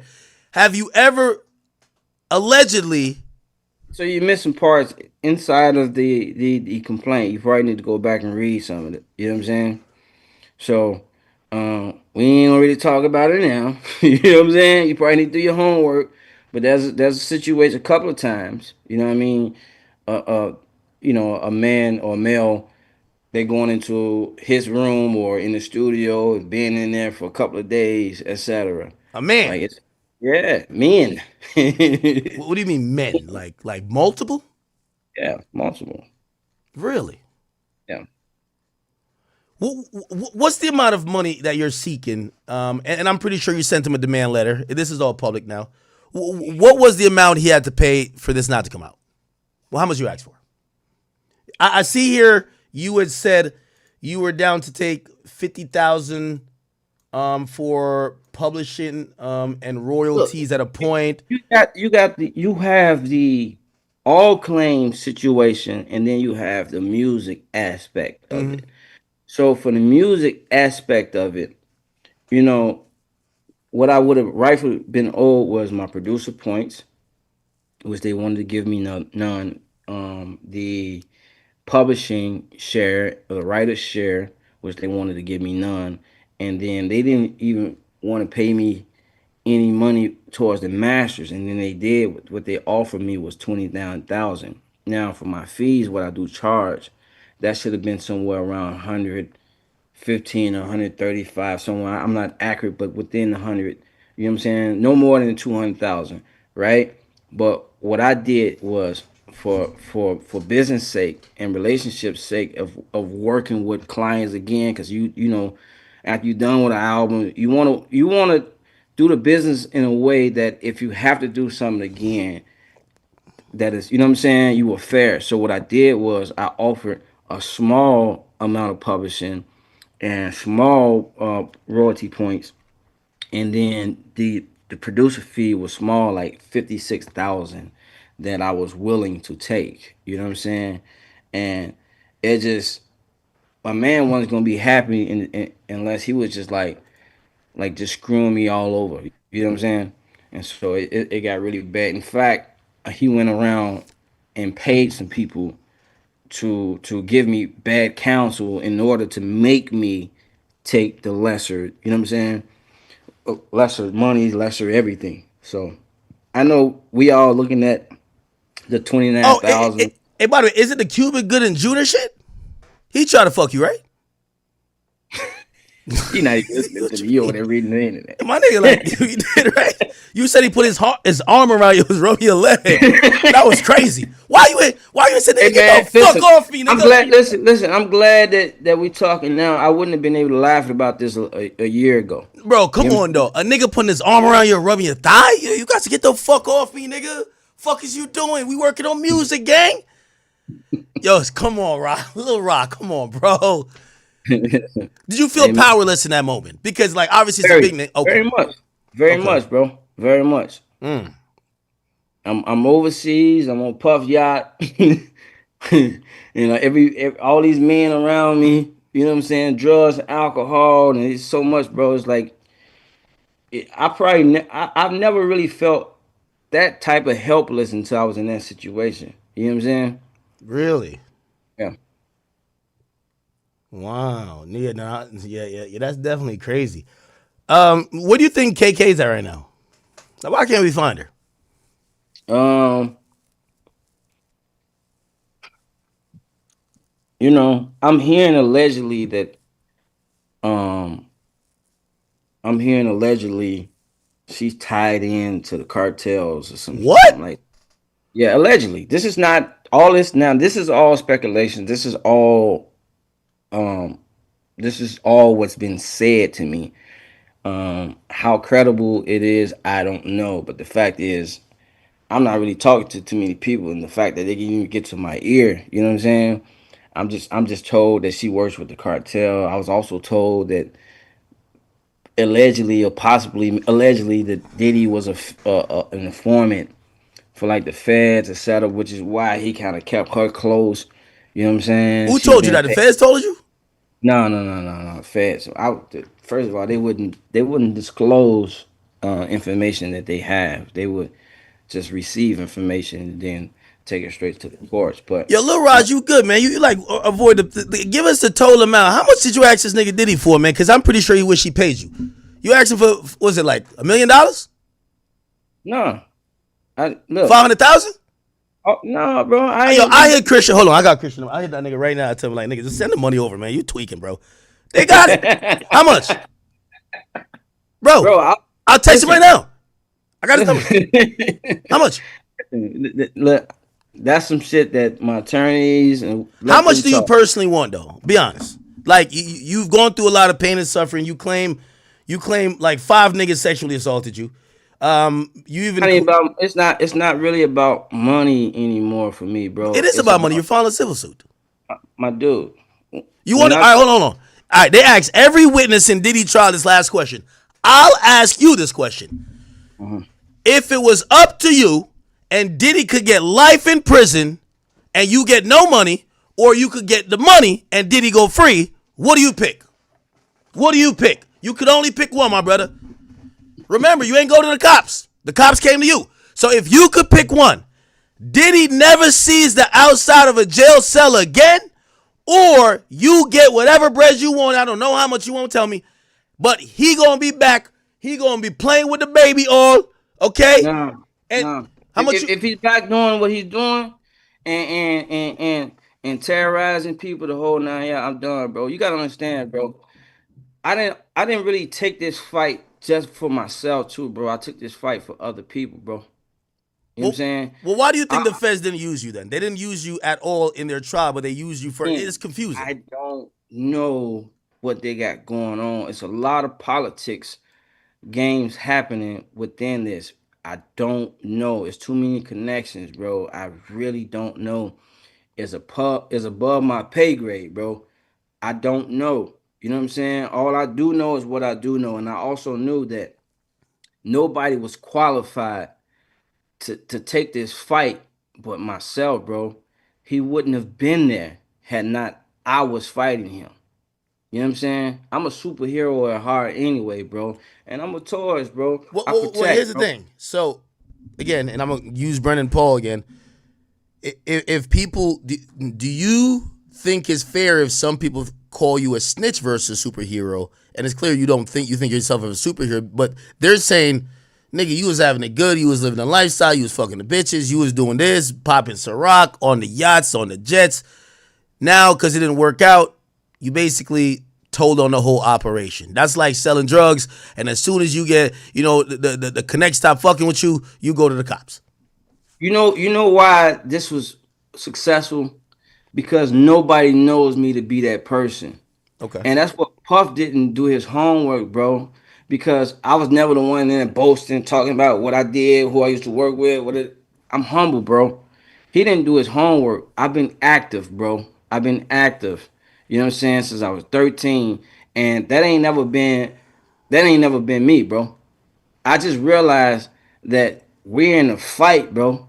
And the only way to fight this guy, you got to state all your claims at once. And we were trying to deal with this discreetly. Again, they started threatening kids and everything else. So it was like, it's time to go public now because for How safety reasons. how You know what I'm saying? long how long did before you went public with this? How long did you guys go back and forth? And did once you sent your demand letter, did it immediately turn to harassment and potential intimidation and violence? Or did just negotiations or whatever just break down? Because your lawsuit was the most descriptive piece of litigation we saw with Cassie. She alleged a bunch of stuff, but we found out a lot more in trial. Yeah. Well, the intimidation and the bully tactics and all that stuff didn't come until after I switched attorneys into my litigating attorney. Okay, so who was your attorney at first? Um, you want to know his name, huh? No, I mean I don't really care about it. It wasn't Blackburn though. No, Okay, he's my third attorney. so Blackburn's your third attorney. Yeah. Why did you go through two attorneys already? Well, because I had to switch. My other guy, he just handles paperwork. You know what I'm saying? And so, with that being said, we had to get into the litigating. We was litigating now because it was pretty much a hard stop. Like, no, we ain't doing this. So they figured that I'm just finna back down. And so, I had to put another attorney in who's a litigating. Now, you can probably Google this, so there's no reason to shield this. But the attorney who I removed from the case did an interview and told the world that he knew us both, and he used to go to school with Puff, maybe like a roommate, etc. in college, the whole nine yard. Was this guy was then giving me bad counsel when it came down to how to do this. And I only knew this because he's not the first, the second, the third, the fourth, the 10th attorneys. I've been having attorneys working for me since I was 17. So I know the attorney game. You know what I'm saying? Yeah. So with that being said, he was giving me bad counsel, and I know the music business. And so based on that, I had to remove him from my team. And you can put the rest together in your head. He went to school with Puff. Yeah, You know I what get I'm it. saying? Hey, do you believe the feds lost the most important charges or the charges that carry the most weight because they didn't bring you in? I'm gonna read your lawsuit, and you actually say, you know, Sean Combs and KK had me send Ubers to transport sex workers to come to Two Star Island. That would kind of fit under sex trafficking. Like, you could have been a valuable witness. Why not bring you up there? Because KK's not going to be there. Why not bring you there to say, hey, I would send the Ubers, they would pay me back. I would send the Ubers to get the sex workers or the people who were quote unquote being sex trafficked. I really don't know, and I really wouldn't count them out yet. They did say that they was going to bring some other charges, etc. More charges? Yeah. So I really don't know, and for me, I would rather let them do their job. You know what I'm saying? And trust that they're gonna bring some results. Look, believe it or not, Diddy's team is over there taking a victory lap. Okay, now he still is hit with 2 felonies, but they're taking a victory lap. Who takes a victory lap and you hit with 2 felonies unless you know you're getting off on more than you should have? You know what I'm saying? They're taking victory laps, bro. He's a felon. What happened to all this? The fame, my name. We gonna sue you. Our client has done nothing, etc. But in open court, it's clear, and he's a 2-time convicted felon, bro. Nobody was able to bring that to him, bro. I'm the only person that have, bro. And we all you can probably name 10 situations that people feel like he had his hands in.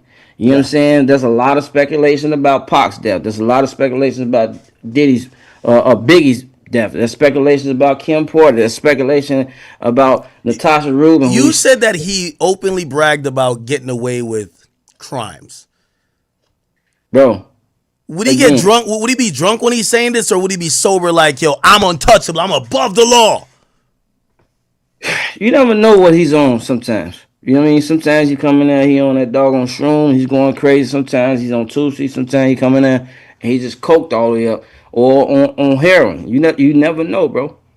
Did he You ever never did he know. ever approach you to have sex with any of his women, whether close girlfriend or not? Did he ever said, hey, Lil Rod, I want you to have sex with this woman, and maybe even insinuate? No, it's not funny. This is insinuate that he might watch. Listen.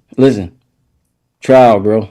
Okay. Trial. By the way, do you feel a little bit happy though that the way the government's initial charges or final charges, the 5 counts, they matched your lawsuit pretty well? I mean, y'all accuse civil RICO, they charge him for RICO. Y'all basically say sex trafficking, they gave him 2 sex trafficking charges, and you list 1, 2, 3, you list 8 sex workers that showed up to Two Star Island, and you say these are the dates of the 4 solicitations, and they basically have him convicted now on 2 prostitution acts. Do you feel victory in that your civil suit has gotten some criminal accountability out of him? Yeah, so, to be honest, bro, I had mixed emotions. Now, look, we're gonna sit here and talk about all the negative things, but there was some great moments of working together, right? And also put that aside. I'm a father. You know what I'm saying? I'm a father, and I didn't want to see him go to jail for his rest of his life, or I didn't want to see him die in there.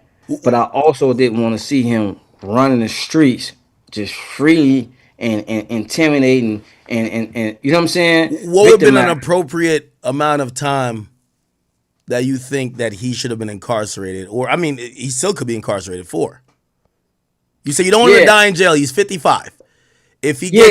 gets 20 years in jail, 75. The average age of prison inmate is actually around low 70s, so that's death in jail. Be So clear. I don't feel like jail is the answer to everything, bro. so you think he should just go to rehab? No, I don't think he should go to rehab. I think the problem is the people You think he should get a around. needle? No. I think it's the people around him who has been yes man just to receive money that's been the problem. So I just felt like Yeah, but if you that's took around everybody though. Like you accuse this guy of serious crimes. You said he this sexual type of assaulted guy, you but this and type of sex guy, trafficked people. What do you think should happen to him? You're saying this you type don't think jail is appropriate. You say you don't want him to die in jail. What do you want to have happen to him? You want him to get shot this in the type head? of guy, this type of guy uses money and influence to get everything. You know what I'm saying? So So you you think he if you should just give up all his money that he doesn't have that power anymore? strip from that and he don't have that and he's forced, he's already doing some time, but Yeah. with this time, if he's forced to go to rehab and then do some things like parole where they monitoring all his activity, etc., that's more helpful to him, and not necessarily him but to the kids. You know what I'm saying? I mean, he got a young one. So when you take away that, if it focuses him, it makes him still not have that type of control of power, but he's there and present in the family lives. You know what I'm saying? I don't think taking any person, and specifically the man, away from the family is the answer. So Yeah, but you accuse him of crimes that are first degree crimes that all carry life I'm in not prison. accusing him. I'm just telling him what he's did. A He's got civil to RICO is a sister charge to a criminal RICO, and a RICO got to carries up answer to to life him, in bro. prison. He did it. He did it, bro. So, He so did it. would you have been okay? And again, I feel like I'm still struggling with getting a straight answer from you.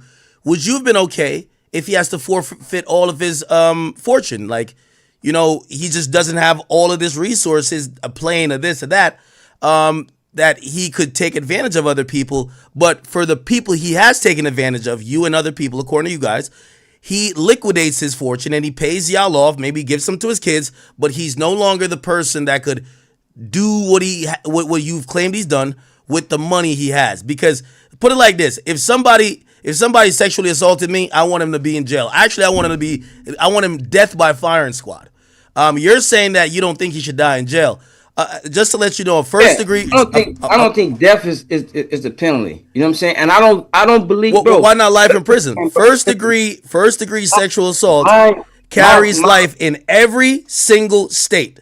A first degree sexual. I understand what it carries, but again, But you don't think that's appropriate?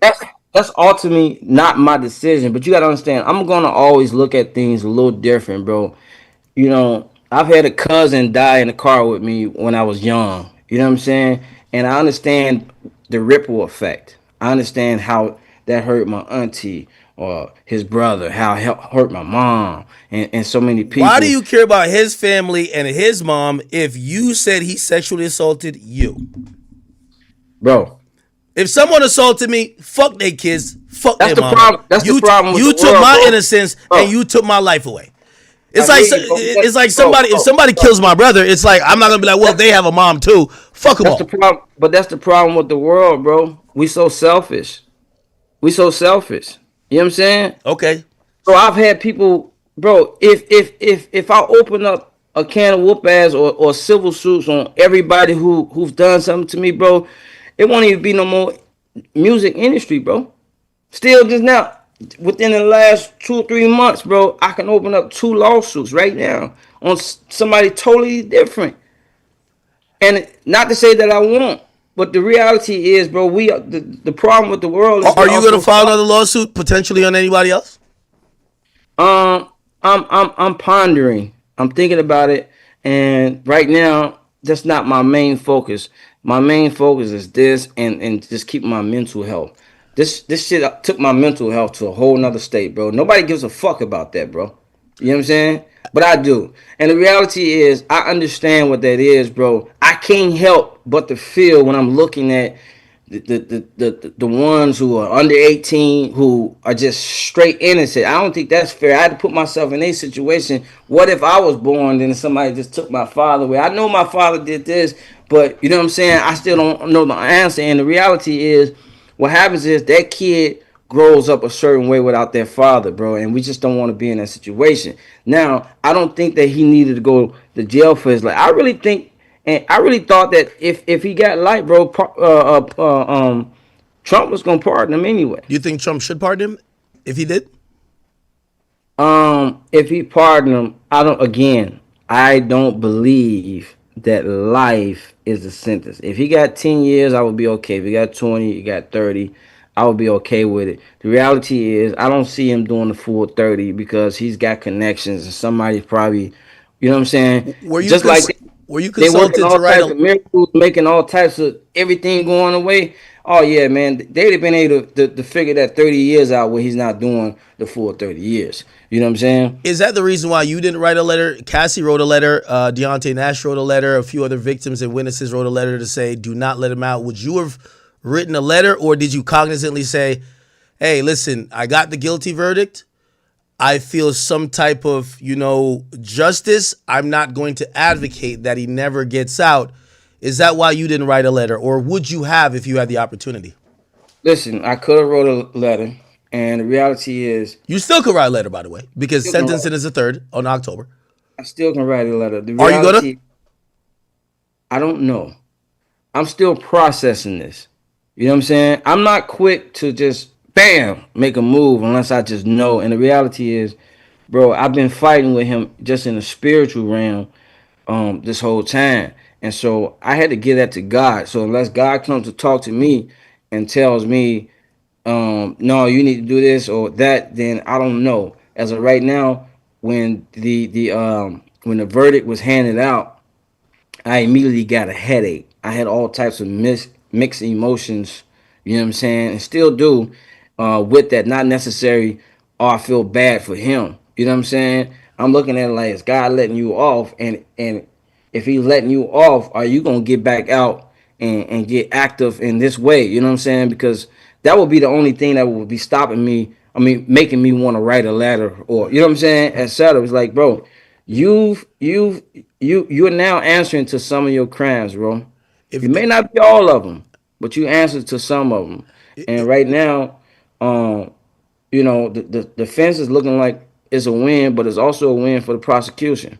So, you talk about repentance, you talk about therapy and how it's helped you, but also repentance in understanding that, maybe not all of his crimes have been answered for legally, but, if that could cause the change, you're not going to essentially question God. Let me ask you the personal question. Do you, through your therapy, through your healing, could you sit here on this interview with me now and say, for the actions that he did that may have irreparably changed your life, have you forgiven Sean Puff Daddy Combs? I can only forgive him again Have you? if if I don't know. It my forgiveness is contingent on if he's still the same guy. You know what I'm saying? If he's still the same guy, and for sure gonna be moving, you know what I mean, in weird ways, absolutely not. The gas, the foot is still on the gas. But if that time that he's done in there has turned him and he's forgiven himself, for sure, for sure.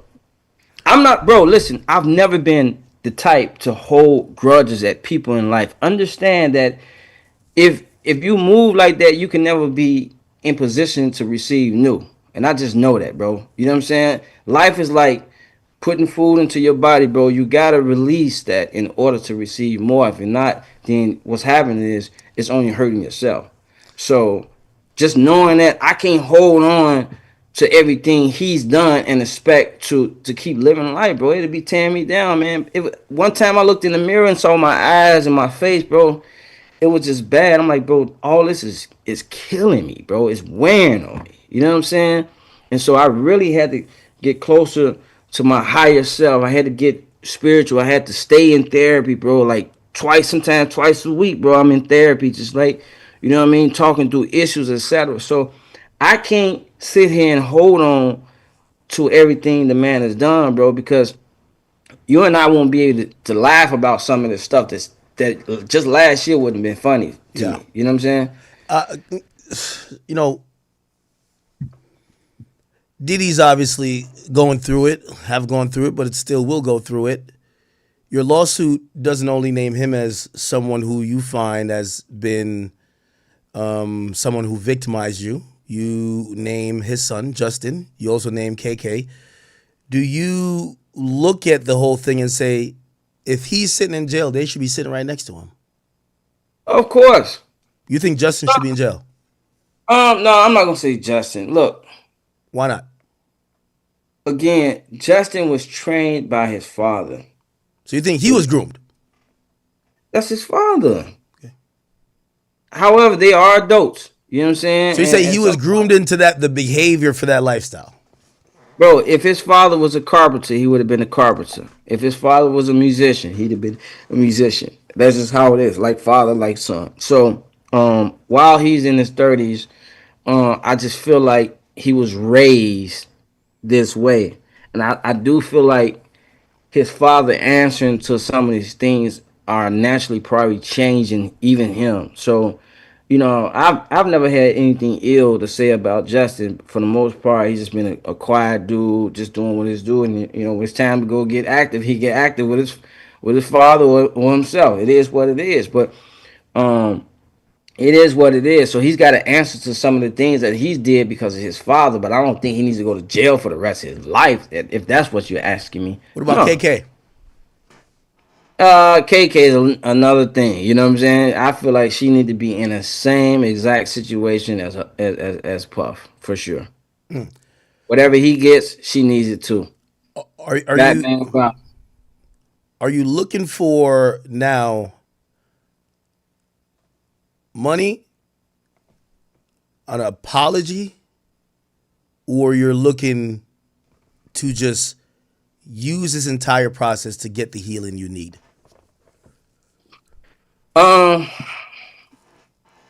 I really don't have an answer for that. You know what I'm saying? I really don't have an answer, and the reality is, no one can rush me to that answer. The reality is, sometimes I'm making a record and I don't really know exactly what's the end going to be until I put the final polishes on it. And the reality is, we're still back and forth, and that's all I know. You know what I'm saying? I can't really give you you can't rush me to that answer. You know what I'm No, that's saying? fair. That's fair. It's a lot of factors that I'm still trying to consider during this time. So, and just to be quite fully transparent, I have not been focused on my specific case, none this year, and even some of last year. You know what I'm saying? The ending of the year, I have not been focused on it, and sometimes, bam, my name come across um all the press, Lil Rod, this, and I'm like, man, why nobody tell me today this? You know what I'm saying? It's new to me. So, and again, for therapy purposes, I had to turn this off, bro. I couldn't focus on it. So this fight, I'm not looking at. Everybody's still looking at the number and the money, bro. I'm not even thinking and looking about the money. And of course, this has been a financial hardship for me because I had to go and hide. You know what I'm saying? I'm used to being on tour 7, 8, 9 months of the year in the studio to rest, you know what I'm saying? Or doing something. I wasn't able to do that. I did some gigs last year. This year I did do Coachella with T-Pain. I was a music director, so I ran all the music for T-Pain. We did the 2 weeks Coachella, and then we did Stagecoach. Um, Coachella main stage. You know what I'm saying? So I orchestrated that. You can go to my Instagram. You can see some of the things like that. I also hired him with a 70-piece orchestra for the DNC party. Those, those things like that I was able to do because I had security. You know what I'm saying? It's such a big platform that. But even then, but it was I was nervous. My first time coming out. Um, Last year I did Hollywood Bowl with T Pain, and I was nervous, scared out of my life, bro. Just everybody that walked up on me, I just thought that, you know what I'm saying, they were with Diddy, bro. It's like, and it took a lot of therapy to just like calm me down, bro. That's what people not even understanding. You know what I'm saying? And so I took a big L in it. And during this time, I've been writing all types of music, and that's just where I'm at. You know what I mean? I'm back to it. I had records, you know what I'm saying? I had disc records. I was ready to drop on these niggas, and I was just like, man, I ain't gonna drop none of this. You know what I'm saying? I just got back to the positive records, etc. But that's just where I'm at with it right now. You know what I'm saying? Yeah. If you talked about change behavior. That's one thing you want to see more than seeing somebody get life in prison. I agree. I think that Diddy has to probably do some soul searching, some look within to see how he got there. If that happens, and I heard conversations of him praying in court. I talked to 6ix9ine who said he prayed. I'm not bought by that. He prayed in jail. But let's say he's genuinely changed.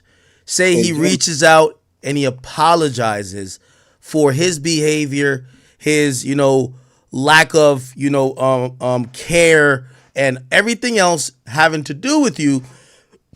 Would you potentially ever see working with him again? Because he's gonna come back and he's gonna be doing music, brother. And the music industry is only that small. Would you completely rule out ever working with him, or obviously it would be a lot of steps to get to it? Would you possibly work with Diddy again? I think we're well past that, bro. And I really can't say no because I do have a forgiving heart. You know what I'm saying? But I can't say that I will either. Again, this I would have to look at it if this happened. You know what I'm saying? The what if kills a lot of shit, bro. I really don't even live by the what if. You know what I'm saying? I would have to see this today. And if he apologized today, right now, the answer would be no. You know what I'm saying? But if some time went by, I can't tell you what my answer would be. You know what I'm saying? And I'm very firm with my answer, so I try to watch what I say because I always mean what I say at all times. What was that feeling like when you went to court? You saw him in cuffs, well, not in cuffs, but you saw him at the defendant's table, and he's now standing on federal trial for several felonies that could have, resulted in life in prison. When you laid eyes, whether you were in the main courtroom or maybe the overflow, and you seen him, apparently he looked very different. Apparently he I looked a was lot three or more four rows round. behind. Say again? I was 3 or 4 rows behind him. What was that moment like? Did you look at him? Did he ever lock eyes with you? Couldn't look at him. You couldn't? I couldn't look at him Why not? because I couldn't look at him because one, he has a bro. He possesses a very strong, intimidating character. Eye contact enough, he can intimidate almost anybody. That's just who he is. You know what I'm saying? And so I realized that my eyes also have power too. So I'm not going to give you the power or the chance to even look me in my eyes. And so I know he wanted to look. He kept doing this, trying to look at me like that, and I just like won't He look was at trying to him. mean mug you in court. Yeah, Wow. yeah. Him and Kim Porter's best friend. I don't even know her name. And they were just trying to intimidate me right in court. And meanwhile, Justin is avoiding my eye contact, and I'm avoiding his, or King Combs, etc. Anybody else, just out of respect, is like we're not even trying to look. You over there, I see you over there, so I'm gonna walk this way. It's a mutual respect. But them two, oh, Puff was just trying to like, you know what I'm saying? I'm not looking at him like, bro. So so I you showed so up. you felt intimidation. Did you feel any anger when you saw him? Like, this is the motherfucker right here, man. I hate this guy. For me, it was finally you're answering to some of your actions, bro. You know what I'm saying? For me, so I showed up to just to show strength and to remind them like, yo, bro, remember, you know what I'm saying? Just a reminder. And they've been out in the public slandering my name all types of ways. They made it like I lost my civil case. Lil Rod lost just because the RICO was taken back. Yeah, Like they no, took it was back the taken. Rico, and then there's a few people you guys mentioned Yeah, that but was it thrown can out. come back, bro. It can come back. The RICO was taken away because something minor that my attorney, I don't know, some technical thing. You gotta understand, Tyrone, this is his first time fighting in federal. So, you know what I'm saying? He's taking some hits real time. He's figuring it out. It's like, oh, the judge wants to see this. Okay, so we can bring it back later with this. But then you had people like Justin and what's my man name? Cuba Gooden, who was dodging the process server for so long. So he had to, he's basically got to bring it back later. So it was dismissed without prejudice. You know what I'm saying? What So all about these times, what about there were a few other people. Hold on, and I believe they were removed. I wondered why you thought they should have been in the first place. There was Lucian Grange. There was Habert. I forgot her name, but Habert. She later gave you guys a affidavit. I know, a yeah. declaration. Why put them involved? If you have you ever met Lucian Grange? Listen, it's in the lawsuit. You know that. I don't know what you own over there, but I'll just tell you that one of the reasons that we let them out was we found out that Puff defrauded them. So we can't really put them as partners when the reality is he defrauded them. You know what I'm saying? Including Universal, because they were Yeah, they were very upset. You saw it. They were yeah, very upset. yeah. But it was also like a mutual agreement that they if I'm correct, they had a mutual agreement with my attorney, and by letting them go, that was just gonna be that. But we let them go, then they tried to sanction us and lost. Yeah, That never hit, listen. That never hit the. Where's everybody's? Where's TMZ? We all know that so it was a TMZ. failed Hold sanction on. on the path of It was UMG. failed Oh, we didn't sanctions. But know that. let me speak about this because nobody's gonna speak about this, Go bro. ahead, Like brother.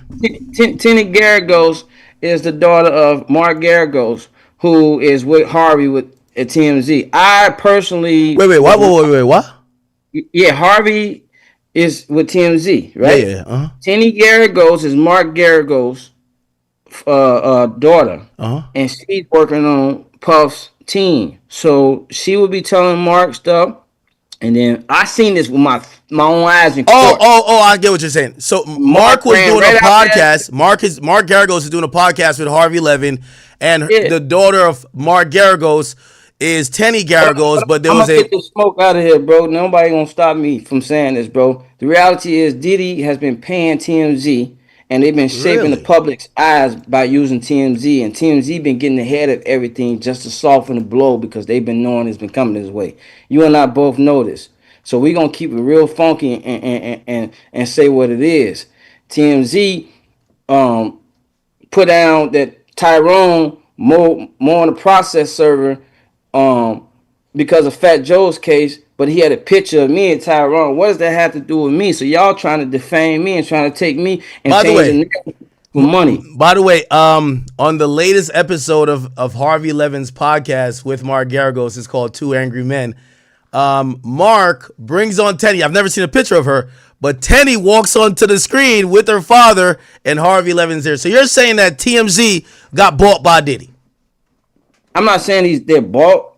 I'm just saying they all in the same vehicle together, and TMZ is helping shape the narrative in the public, and they've been doing it this whole process, which is why everybody's like Team Diddy. All of a sudden, they outside having a baby or a party. You know what I'm saying? Outside of the courtroom, like, bro, let's just be real. Let's be real about this. You know what I'm saying?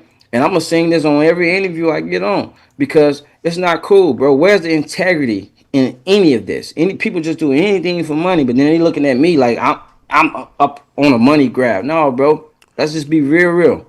They're gonna say you stayed quiet for months. Why speak out now? The verdict is in. Why are you saying your side now on public interviews? And will you continue to do interviews, or will you go back into hiding or wherever and wait for the trial? What are your plans? I'm outside. You outside And with the it? fact is, timing is everything. It wasn't time. You know what I'm Okay. saying? Nobody can rush me to have an interview and talk. I speak when I get ready to.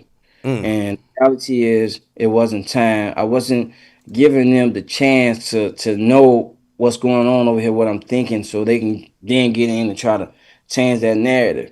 Well, guess what? They can't do nothing. Now he's convicted. He's a two-time felon. They can't stop that.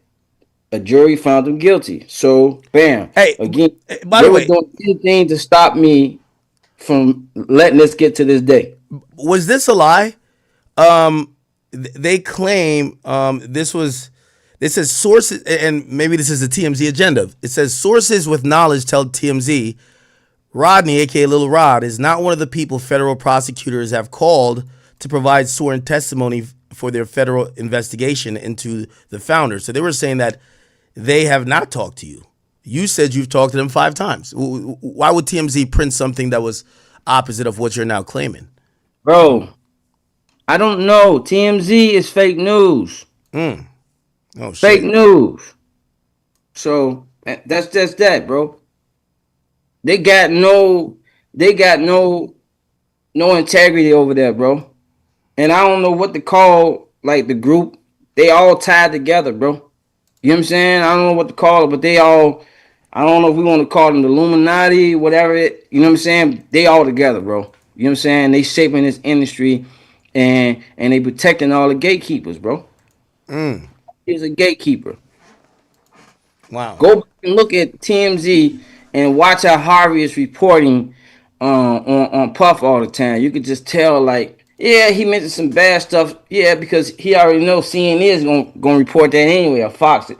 So they're gonna report it, but then shape the narrative a little bit. So whatever these things are, they doing what the legal term is soften the blow.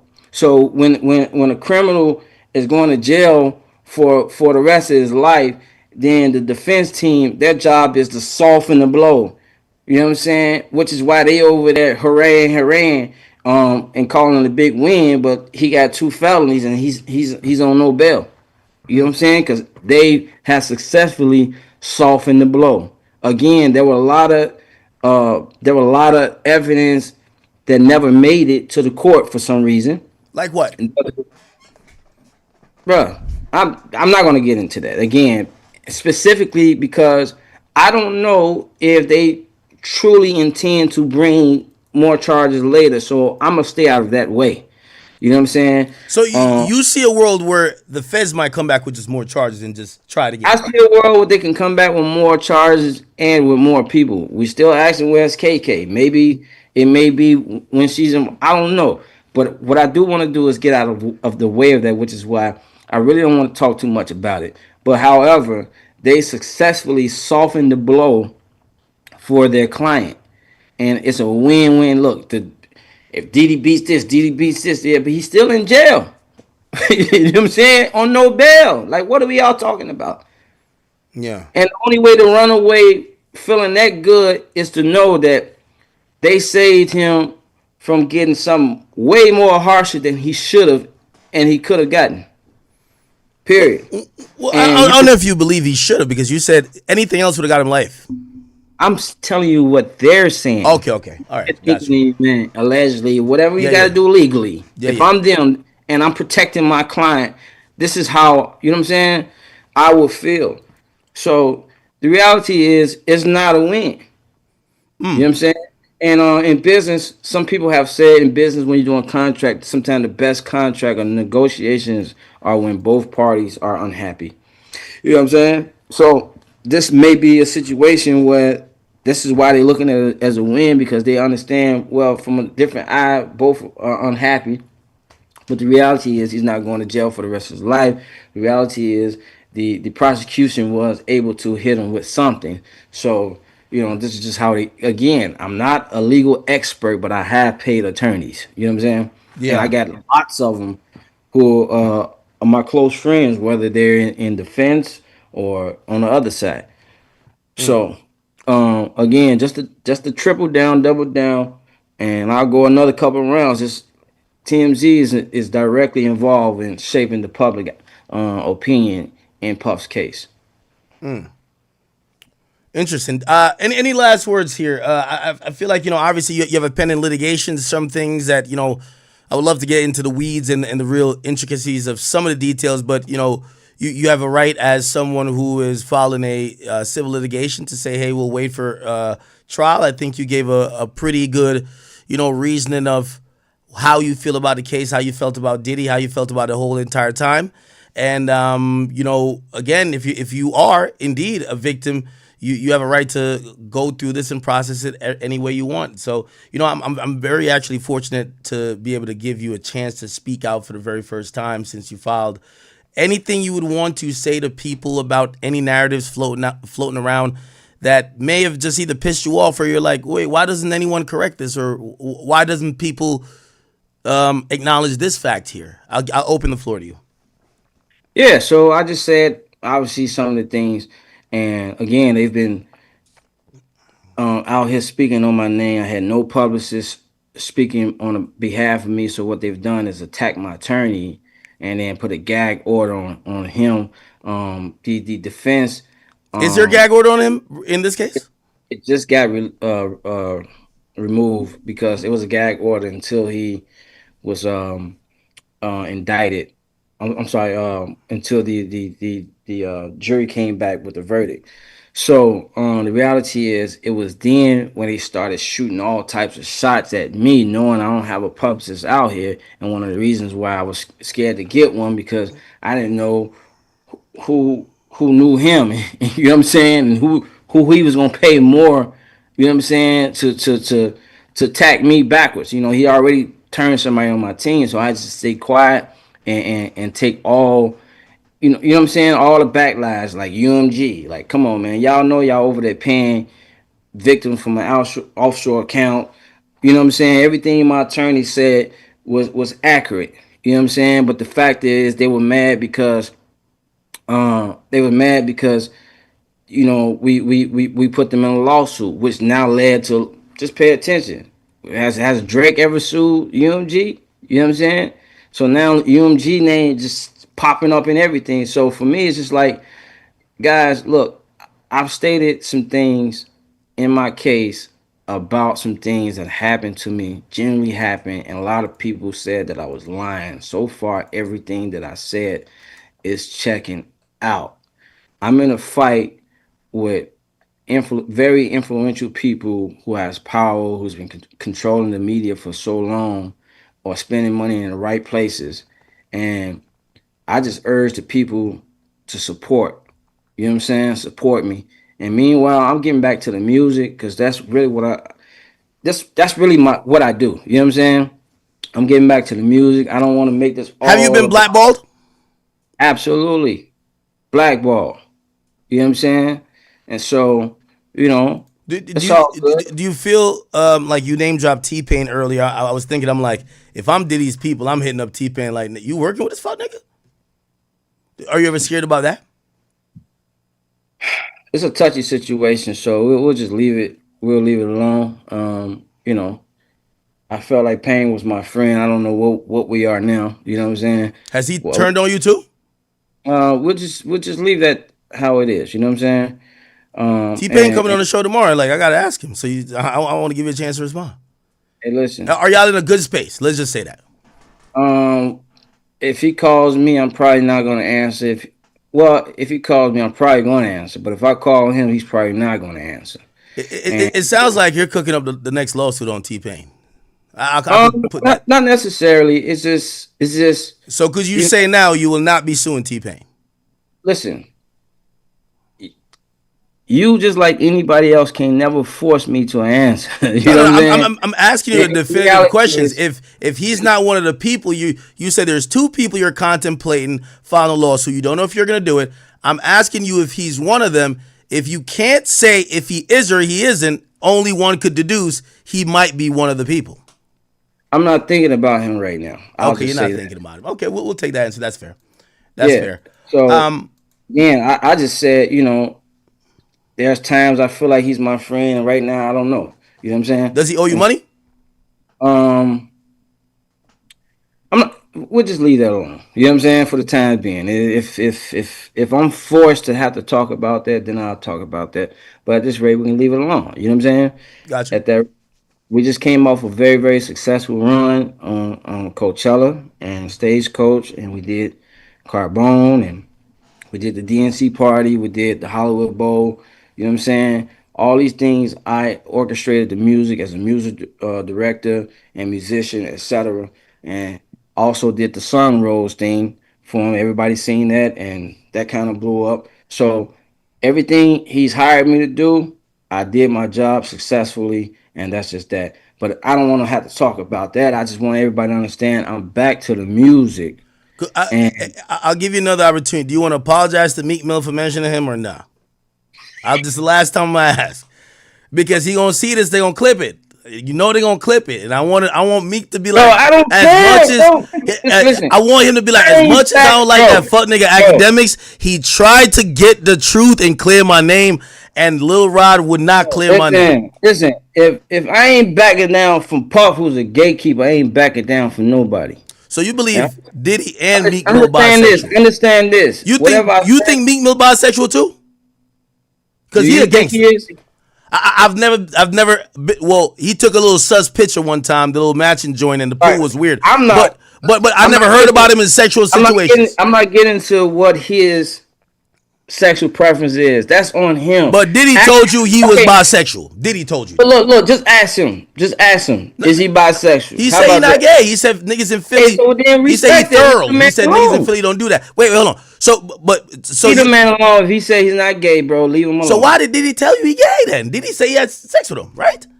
Bro, you a slick brother. No, wait, you didn't make that up, right? You said Diddy's told you, right? Did I say Meek Mill? So it ain't Meek Mill. All right, Meek, your name is clear. Finally, clip it.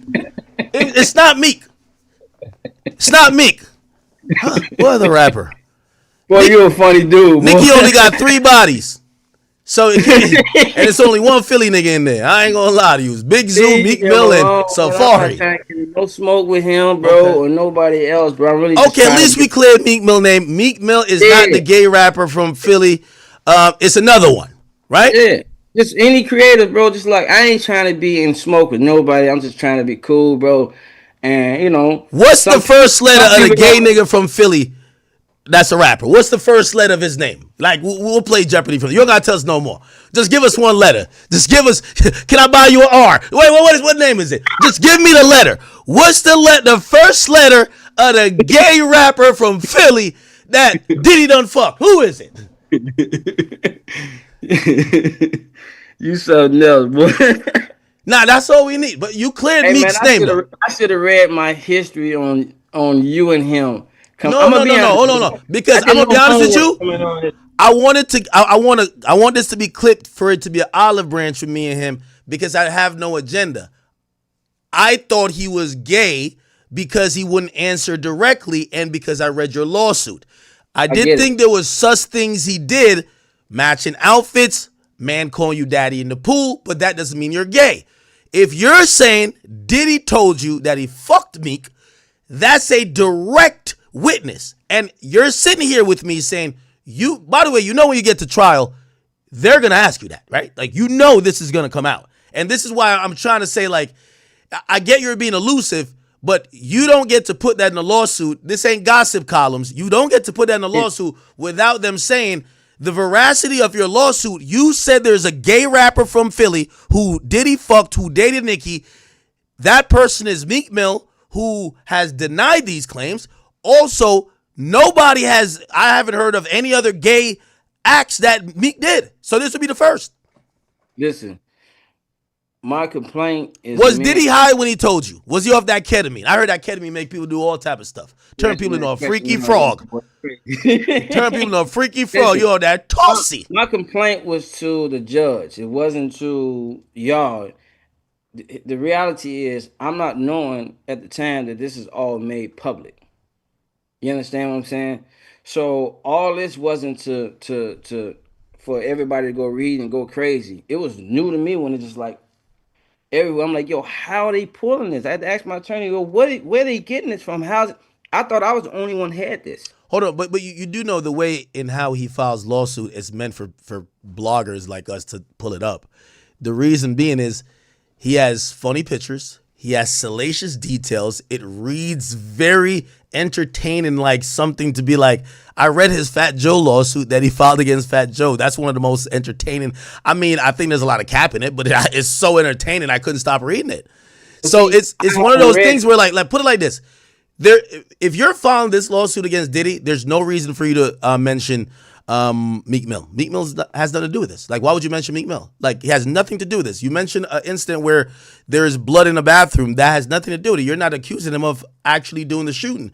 You're just saying that goes towards the RICO statute, but like you weren't even a witness to it. There's a lot of things that you guys put in this lawsuit that is definitely fluff and is salacious. The R&B singer that was fighting over Frosted Flakes that performed at the Super Bowl. Okay, let's act like that's not Usher. But why even mention that Diddy fucked Usher? Like, why bring these up? And by the way, in the lawsuit, did you say or claim he fucked you? Bro. No, I'm asking, like, are you claiming that he fucked you? You said he tried. He never fucked you. I'm just paying attention how you still manipulate back around and try to get the same, get an answer. And what I'm Sir, you saying is, filed a lawsuit, though. You filed I've a already lawsuit. answered these things, and No, you didn't answer. You didn't answer. You in the lawsuit, furthermore, when I spoke. questioned on your complaint, you said it will be. You said you trial, and I said okay, that's fair. I can't control how an attorney files their lawsuit, how they talk, and we Wait, can't. you said everything in there. You told him to put in there. So what is it? Let me straighten this Go. out for you. I can control how he put his wording. Okay, I can control the fact that you guys can go and get a copy of that once it's filed. What I was told to the judge, all I know is that's for the judge. Now you saying he's talking to y'all? He didn't say that. I don't know that to be true. So let's clarify that and fix that first. Who's So talking to y'all? now Who's talking to y'all? What do you mean? you said the way my attorney is writing it up, he's talking to y'all. I'm like, No. I don't know that to be true. Well, hold on. At the beginning of this, I asked you if the things included in your lawsuit, is the true words and experiences and recollections of you, or is it your lawyer? You then later said your lawyer helped you basically process the day-to-day stuff, which I don't know if you were trying to say he helped you come up with this or he helped you internalize it, which then led for you to write this. The whole point of what I'm trying to say is that if you didn't tell your lawyer, Diddy told me Meek Mill is gay, Usher is gay. The fact that you laugh when I mention these things almost tell me that you know it's not true. Hold on. But it's like not even about what you saying. It's about the like, Meek did something to get up under your shoes. No, hold on. But no. But put like this. If I wanted to perpetuate this Meek gay shit, I would just be clowning it and whatever. I'm trying to say, nigga, you know you was capping about Meek. Diddy never told you Meek was gay. He never told you Usher was gay. Like, that's come what on. You saying? That's what you saying? When I ask you to stand on it, you're saying I can't control how my lawyer writes it. You're saying that Diddy never told me whatever it is. What I'm saying is whether it was Meek Mill, whether it was Usher, whether it was who knows. You know what I'm saying? He told you he fucked some dudes. If I said in my lawsuit that Diddy told me something, then Diddy told me something. What you're trying to do is make me say that it was Meek Mill, and what I'm saying is I don't even get involved with it. I'm not saying that it is. I'm not trying to get you to say it's Meek Mill. I'm trying to get you to say the truth. One thing it is, I ain't no chump, bro. I take my word down to the grave, bro. You know what I'm saying? I'm trying to get you to say the truth. I'm never scared for a fight. I'm also just saying, bro. Okay, all right. Let me ask you this question then. Standing on my words, but I'm here to say with my words. The way we got to here was me explaining you. There's been some people who've been defaming me in the process, bro. Wait. And the way we got, I got it out. I'm out here talking, and it's to clear up some things. And if anybody got a problem, Lil Rod, we got to this point. Who is a artist and anything? Just put it on the racks.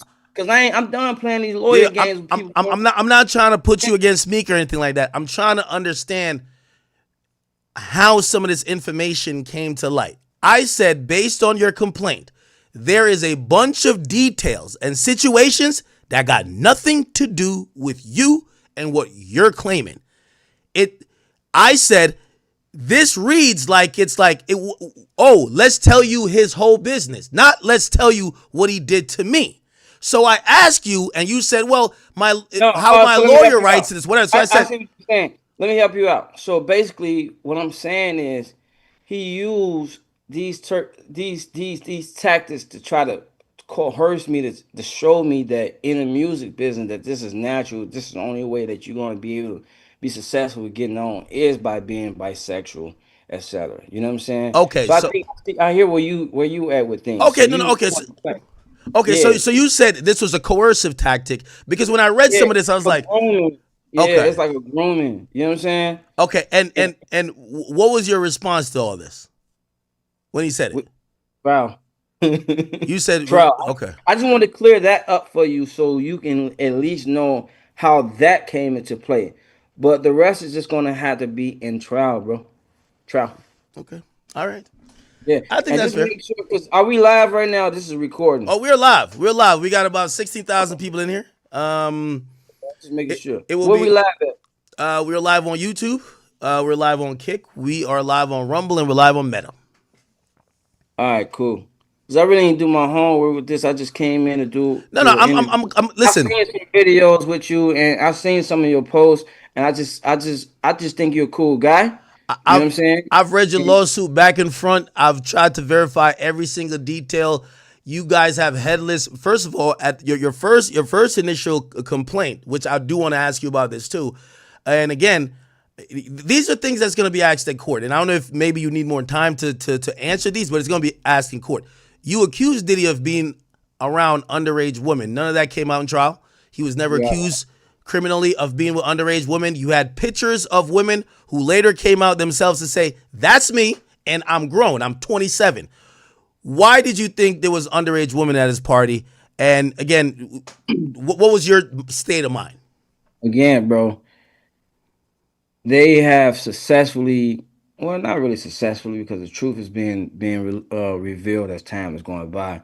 but they have been out reshaping the public opinion during this whole process. They hired private investigators to hold that yacht. So I don't care, bro. The reality is nothing that they're doing is stopping this from seeing a judge. They No, it try will, to. but you're not answering the question though. There's certain things. Again, what we found out is that if someone says, "Yo, Ak, you did 15 things," and we found out that 12 things were lies, the other three looks kind of crazy. So Yeah. you alleged a few things. Are you saying that, for example, I said 12 things and only three things was correct? That's what you're saying? Well, I could point out over a dozen lies to you right now. Because it's probably gonna be everything I did say was accurate, and then some things hasn't. No, sir. It's very different. Okay, Most of the things you said, I will okay. admit, the feds tried to use, but did he actually spank that case in federal court? At least 3-2. He got convicted of. MD He help shape the public again. You accused a civil RICO. They filed a criminal Some of RICO. the He beat the evidence RICO. hasn't. You Some of accused. the evidence. Some of the evidence and people have not seen the court yet. Where's Christina Courtroom? Where's Remains to be seen. You're Muhammad? right. You know what I'm saying? Where's so many? It's people are dodging process services. You know what I'm saying? So the reality is, bro. You're still not answering this question though. You allege that he was with. You said underage women were around these events in that time period. I'm just. By the way, it's completely fine for you to be like, "Oh, I thought they were." I said this, bro. I'm not backing down, bro. Let's go back. So you still believe there were underage women there? Let's go back for the fourth time. Everything that I said in my complaint is accurate. No, but that's not true now because you took that out of the complaint. That's out of there. Bro, You're on a second amended complaint. The first complaint. I have both of them here. I could quote you right now. You have pictures. Everything that I said in my complaint is accurate, bro. Okay, so all right. So if everything is accurate, why would you remove the part about underage women? Hold on. I'll do some reading for you, right? So you said, hey, listen, an event that happened on July 2nd, 2023 in California at Mr. Combs' listening party. There was an R&B redacted. Justin Combs, sex workers, and underage girls were there. The event started at 7 p.m. Combs requested female sex workers and required Mr. Jones to solicit them. In addition to sex workers, there were 5 women in the crowd that were under the age of 16. He forced all the women to drink laced DeLeon liquor, and basically then Combs laced the liquor with ecstasy. Mr. Combs did not check the identification of the underage girls. The presence of these underage women made Mr. Jones uncomfortable. He attempted to leave. Mr. Combs forced him to stay. I could post the pictures now. It shows uno, dos, tres, cuatro, and I don't speak Spanish that well. It shows 4 pictures that you put there with blacked out faces of Diddy kissing women who you claim were underage. I have 3 of the women Instagram. They claim that they popped out. That's them in the pictures, and that clearly they're of age. I could tell you the article that you could see because multiple outlets ran articles on the women who said no, that's me in that picture, and I'm overage. Why and where did you come with the underage thing? And if you're saying everything you're standing on, why did you take it out of the second complaint? You should have left those pictures and said, yo, this is Diddy with the underage girl. You said they were under the age of 16. That to me is nasty. If that's true, Diddy should not be coming home and potentially by Christmas. He should sit in jail till Christmas 30-35. You don't believe that? If he was with underage kids and you saw it? Yo, what's your relationship with Harvey at TMZ? I have none. None. I have none.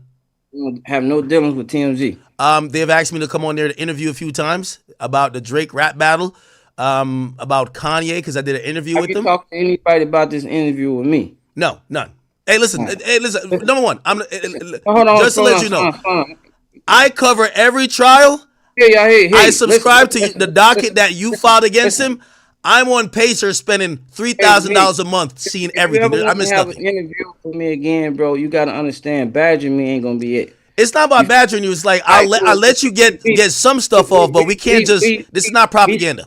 We've talked about this, but what we're not going to do is be disrespectful, King. No, you can? So is it disrespectful if I'm asking you facts? You asked me facts, and I gave you my facts. You And I said you're also standing told on you, everything you no, said. fast talking me never gets anywhere. Okay, The other side finds out later. It don't matter. You could talk faster. it's It not don't about matter. talking fast. You All said you stand on right, everything cool. you said, and then I So, brought up that so you remove listen, things. listen. I've given you quite a lot. All No, no, right. you have. No, you have said a The lot. rest, the rest will be But this interview is not for after. propaganda. This interview is for us, the No, public, not for Diddy, not for you. It's for us to find the truth out. I hear you. And after he gets convicted, I'm sorry, he's already convicted. After Sentence? they sentence him, and after I go to trial on my case, I am more than 100% ready to come back and have a whole nother interview with you. I'm not running from interviews, but I told you, and I'm gonna do more. But I told you, you know what I'm saying? Certain facts regarding certain things, specifically around my case, bro. We're not gonna have that conversation right now. The only reason why I asked you because you told me why you removed some people from the lawsuit. I hear you, but So I also asked you why you removed one of the most also serious TMZ allegations, and which is about. Diddy's legal team have been spinning things different in the public eye, and I'm not for to give them the chance to try to get out of finagle out of a situation because I'm sitting here talking with you and whoever else may not. I don't care. You know what I'm saying? That's fair. I That's fair. don't Hey, care. listen, a no comment always suffices. Yeah, We'll take we'll take yeah. what we seem appropriate from it. Yeah, because Um, and the reason why I don't care because with time and when we go through the process, it's gonna be a lot of apologies. Oh, bro, I've given some facts. I've said some things. People say I lied. It came out in court. It was but true. Certain facts hit. So it's like leave me alone. Rod, do you Like, think I'm being unreasonable though? Like I think this is just a no, really major I fact. just really think I you want. really want to know.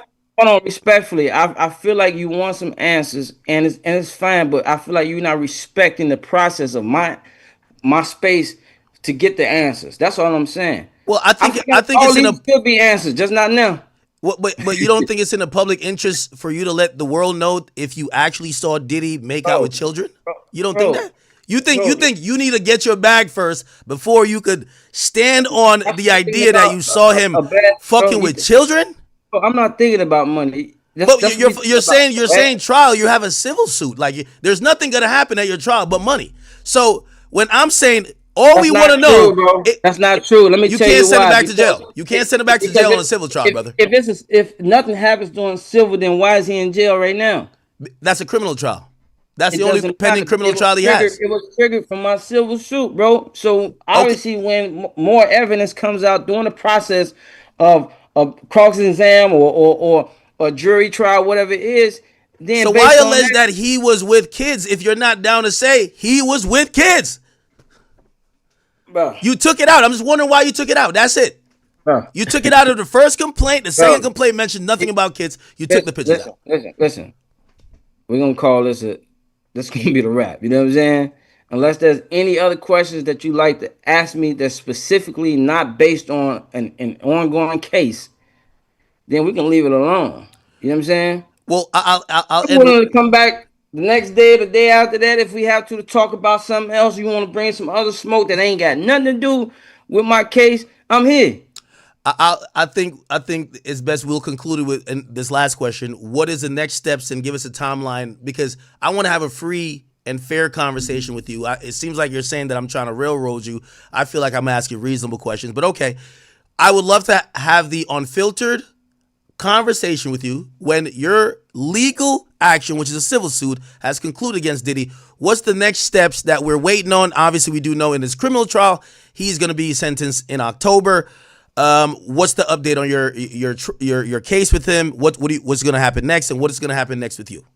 So my judges ordered both attorneys to talk settlement talk. So um they're talking, and on August 6th, I believe, is the court hearing it. Maybe it's August 7th, one of those court days. I don't have it in front of me. But from there we'll know then what are the next steps. Asking for 7 or 8 figures. I'm allowing attorneys to talk, bro. You know what I'm saying? Okay, fair enough. I gave my attorney a list of things that I'm not accepting, a list of things that I will, and I just told him work within that scope. You know what I'm saying? Again, I have not been focused on that. And it's for mental health state that you're choosing to ignore. You know what I'm No, no, saying? I completely understand it. But I'm also trying to understand. Like it's only so much laughing that I can do before you start rehashing some things, and then that victim side is gonna come out, bro, and it's not a good side. You know what I'm saying? And Yeah, so and again, I've been in therapy doing this whole process. It took 4 therapists to get me to where I'm at right now. And I just I'm asking that you respect that. I'm asking that the public and the people around respect that as well. You know what I'm saying? People just want to have answers just so they can stop being nosy. Like, you know what I'm saying? Right now, this is what's going on with us right now. You know what I'm saying? And it's so much defaming going on my name, which is why I came out to start talking. You know what I'm saying? But it's not cool, bro. At some point, like, we got to respect. You know what I'm saying? absolutely. So, We gotta do you respect. believe that we'll have any valuable updates or maybe a conclusion, maybe by the end of the year or maybe a year or two from now? Um, again, I completely have to respect some of I'm saying, I'm your. sorry. I said, do you know when this might be concluded? Because the thing with civil cases, they drag on for a bit. Yeah, Do you foresee this being concluded in the next year or two, or you're just like whatever the attorneys do? yeah, it's that's where I'm at with it. It's like I'm just respecting their process, bro. You know what I'm saying? Um, just know that he's going to he's going to take every opportunity that he can to linger this on and not to answer to it. You know what I'm saying? And so just knowing that you in this a fight with this type of guy, you just got to be patient and just prepared to go the longest route and toughest route, and it's gonna be, you know what I'm saying, all types of um fingers pointed at me. I call it the Diddy foot soldiers. I'm pretty sure some people in the comments is just trolling. You know what I'm saying? And the real Probably, and you just gotta probably. be, yeah, you gotta be prepared to take some of that, man. You know what I mean? They was trolling me through the whole process, and guess what? He's in jail. He's not out. So I don't care. Go about your life and move on. Like, you know what I'm saying? The reality is, bro, I got to live mine. I got I got kids, bro. I gotta support mine. You know what I'm saying? And be happy with mine. So at that rate, we're in a fight. It's a process, bro. I'm just prepared to go the long route with this, and this is what we're doing. So with that being said, I'm not 100% paying attention to every little detail that they're currently doing right now, and this is for my mental health. Period. Are you down? Are you down to take it all the way and appear on the stand and testify against him? Oh yeah, we'll go there. You know what I'm saying? All the way, You for said sure. you couldn't look at him while he was in court. Have you? Are you in therapy still, preparing possibly for that I day? chose not to look at him on purpose. You know what I'm saying? And that was me saying I have the power to not look at you, or to look at you to give. I'm not even giving you the power to even communicate with me. You know what I'm saying? Yeah. And that's just what that is. Like I've taken back my power. You know what I'm saying? That you no longer have that type of power or possessed over me where you can control everything that's happening regarding my life. You know what I'm saying? I'm glad you got on here. I appreciate you. You took some tough Thank you. questions. I appreciate you. Do you plan to tell this story in any type of other way? Maybe a book, maybe some other way other than interviews. Maybe not now in full, but do you plan? We've seen the Punisher, who was someone who was involved in some of the stuff that was accused of Diddy. He has a book, and I would imagine some of the jurors might write a book. Will you plan to tell your story of dealing with Diddy in an unfiltered way that you could control? Yeah, I have a book. It's called Diddy Will Diddy. I've been contemplating it, but I may drop it, may not. You know what I'm saying? During this whole process, again, I have been writing and documenting everything during the process. So I was writing the book during the process. Everything that was going on, I was just writing it down, in professional form as well. Also, putting it on wax. You know what I'm saying? Recording all types of songs, just talking about my life. You know what I'm saying? And so, for me, you know, I'm really on a positive. You know what I'm saying? I'm on a positive lane right now. I'm really on some just positive, making great music, etc. I don't want no smoke. You know what I'm saying? I don't want no smoke with nobody, but I'm also not running from it. You know what I'm saying? Yeah. I'm not running from it. So if somebody want to drag me, then they just need to be prepared for what's coming next. I'm not going back down. You know what I'm saying? And Nah, that's just completely. is what it is. This is part of the reason why if Diddy called me today, like, if he apologized and like, do you want to work? No, I won't work on your album because I'm working on mine. You know what I'm saying? Period. So I'm telling my story, and that's just it. So, it's a lot of backlash for me just standing up for what's right. But it is what it is, man. They took shots at Jesus. It's all good. I think that's an appropriate place to end it, man. Yeah. Lil Rod, thank you for coming on here. You basically stayed on damn near 2.5 hours. I appreciate your time. Thank you for having the first conversation with me. I'll definitely keep in contact with your publicist, as I'm pretty sure more info will come out about your case or come out about the trial, or maybe things you could correct or even speak on a little bit more. And if you do choose to write a letter that will contribute towards his sentencing, we'd love to talk to you about that if you want to speak about that too. So I appreciate you. Yeah, Anything maybe else? maybe if we do that, we can talk about that. Okay. All right. All good, my brother. Thank you for coming Yeah. on. Hey, just keep it fair and square with me, always No, of course I and will. Hey, listen. yeah. I think I understand your demeanor a good amount. Obviously, some stuff I wish we could talk about more, but I have to respect the process and respect the Just fact. process is patience, bro. We can come back and talk about all those things that we're not talking about now, bro. Yeah. I'm always willing to do that, but sometimes patience is the key of life, bro. We can't put a dagger in my plans, bro. And a lot of victims wouldn't have a voice right now had not I done what I done.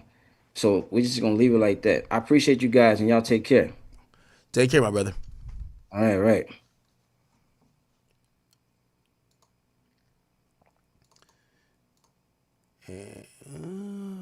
Cool. Yo, Jonathan. Yeah, all right. Just send me an email. By the way, I'm gonna get off here. All right, and just like that, people. Fuck. The hell? The hell? Oh. Cool. Here we go. All right, people. Listen, man. Chat. This is why we do what we do. Y'all got to watch a master at work. I worked for 3 hours, man. This is post Diddy trial. Big Act still doing it. So good, man. We had a good conversation. There'll be a lot more coming from that. I really only came online for that, chat, so I don't have too much for you. I do know that we need to, or we got to flush out this but this news story about the mass shooting in Chicago. 19 people got shot. 4 have been confirmed dead. There might be more people dead. We will speak about that probably a little bit later. I'll try to pop back on because YB's having a release. He's having an album release, and I want to pop on and to hear the album, okay? So, chat, I'm sorry for I guess it's a short stream, but this is 3 hours and 30 minutes. So I'll catch you guys later, but I'll give you guys this piece of content that the entire internet could break down. Was he truthful? Was he, by the way, he is in a current litigation. We have to give him that grace as well. Did everything he say make sense? Did he stand on everything he alleged in these lawsuits? Did you find him to be credible? Did you find him not to be? It's up to you guys, man. I love you guys. I will see you guys later tonight. Appreciate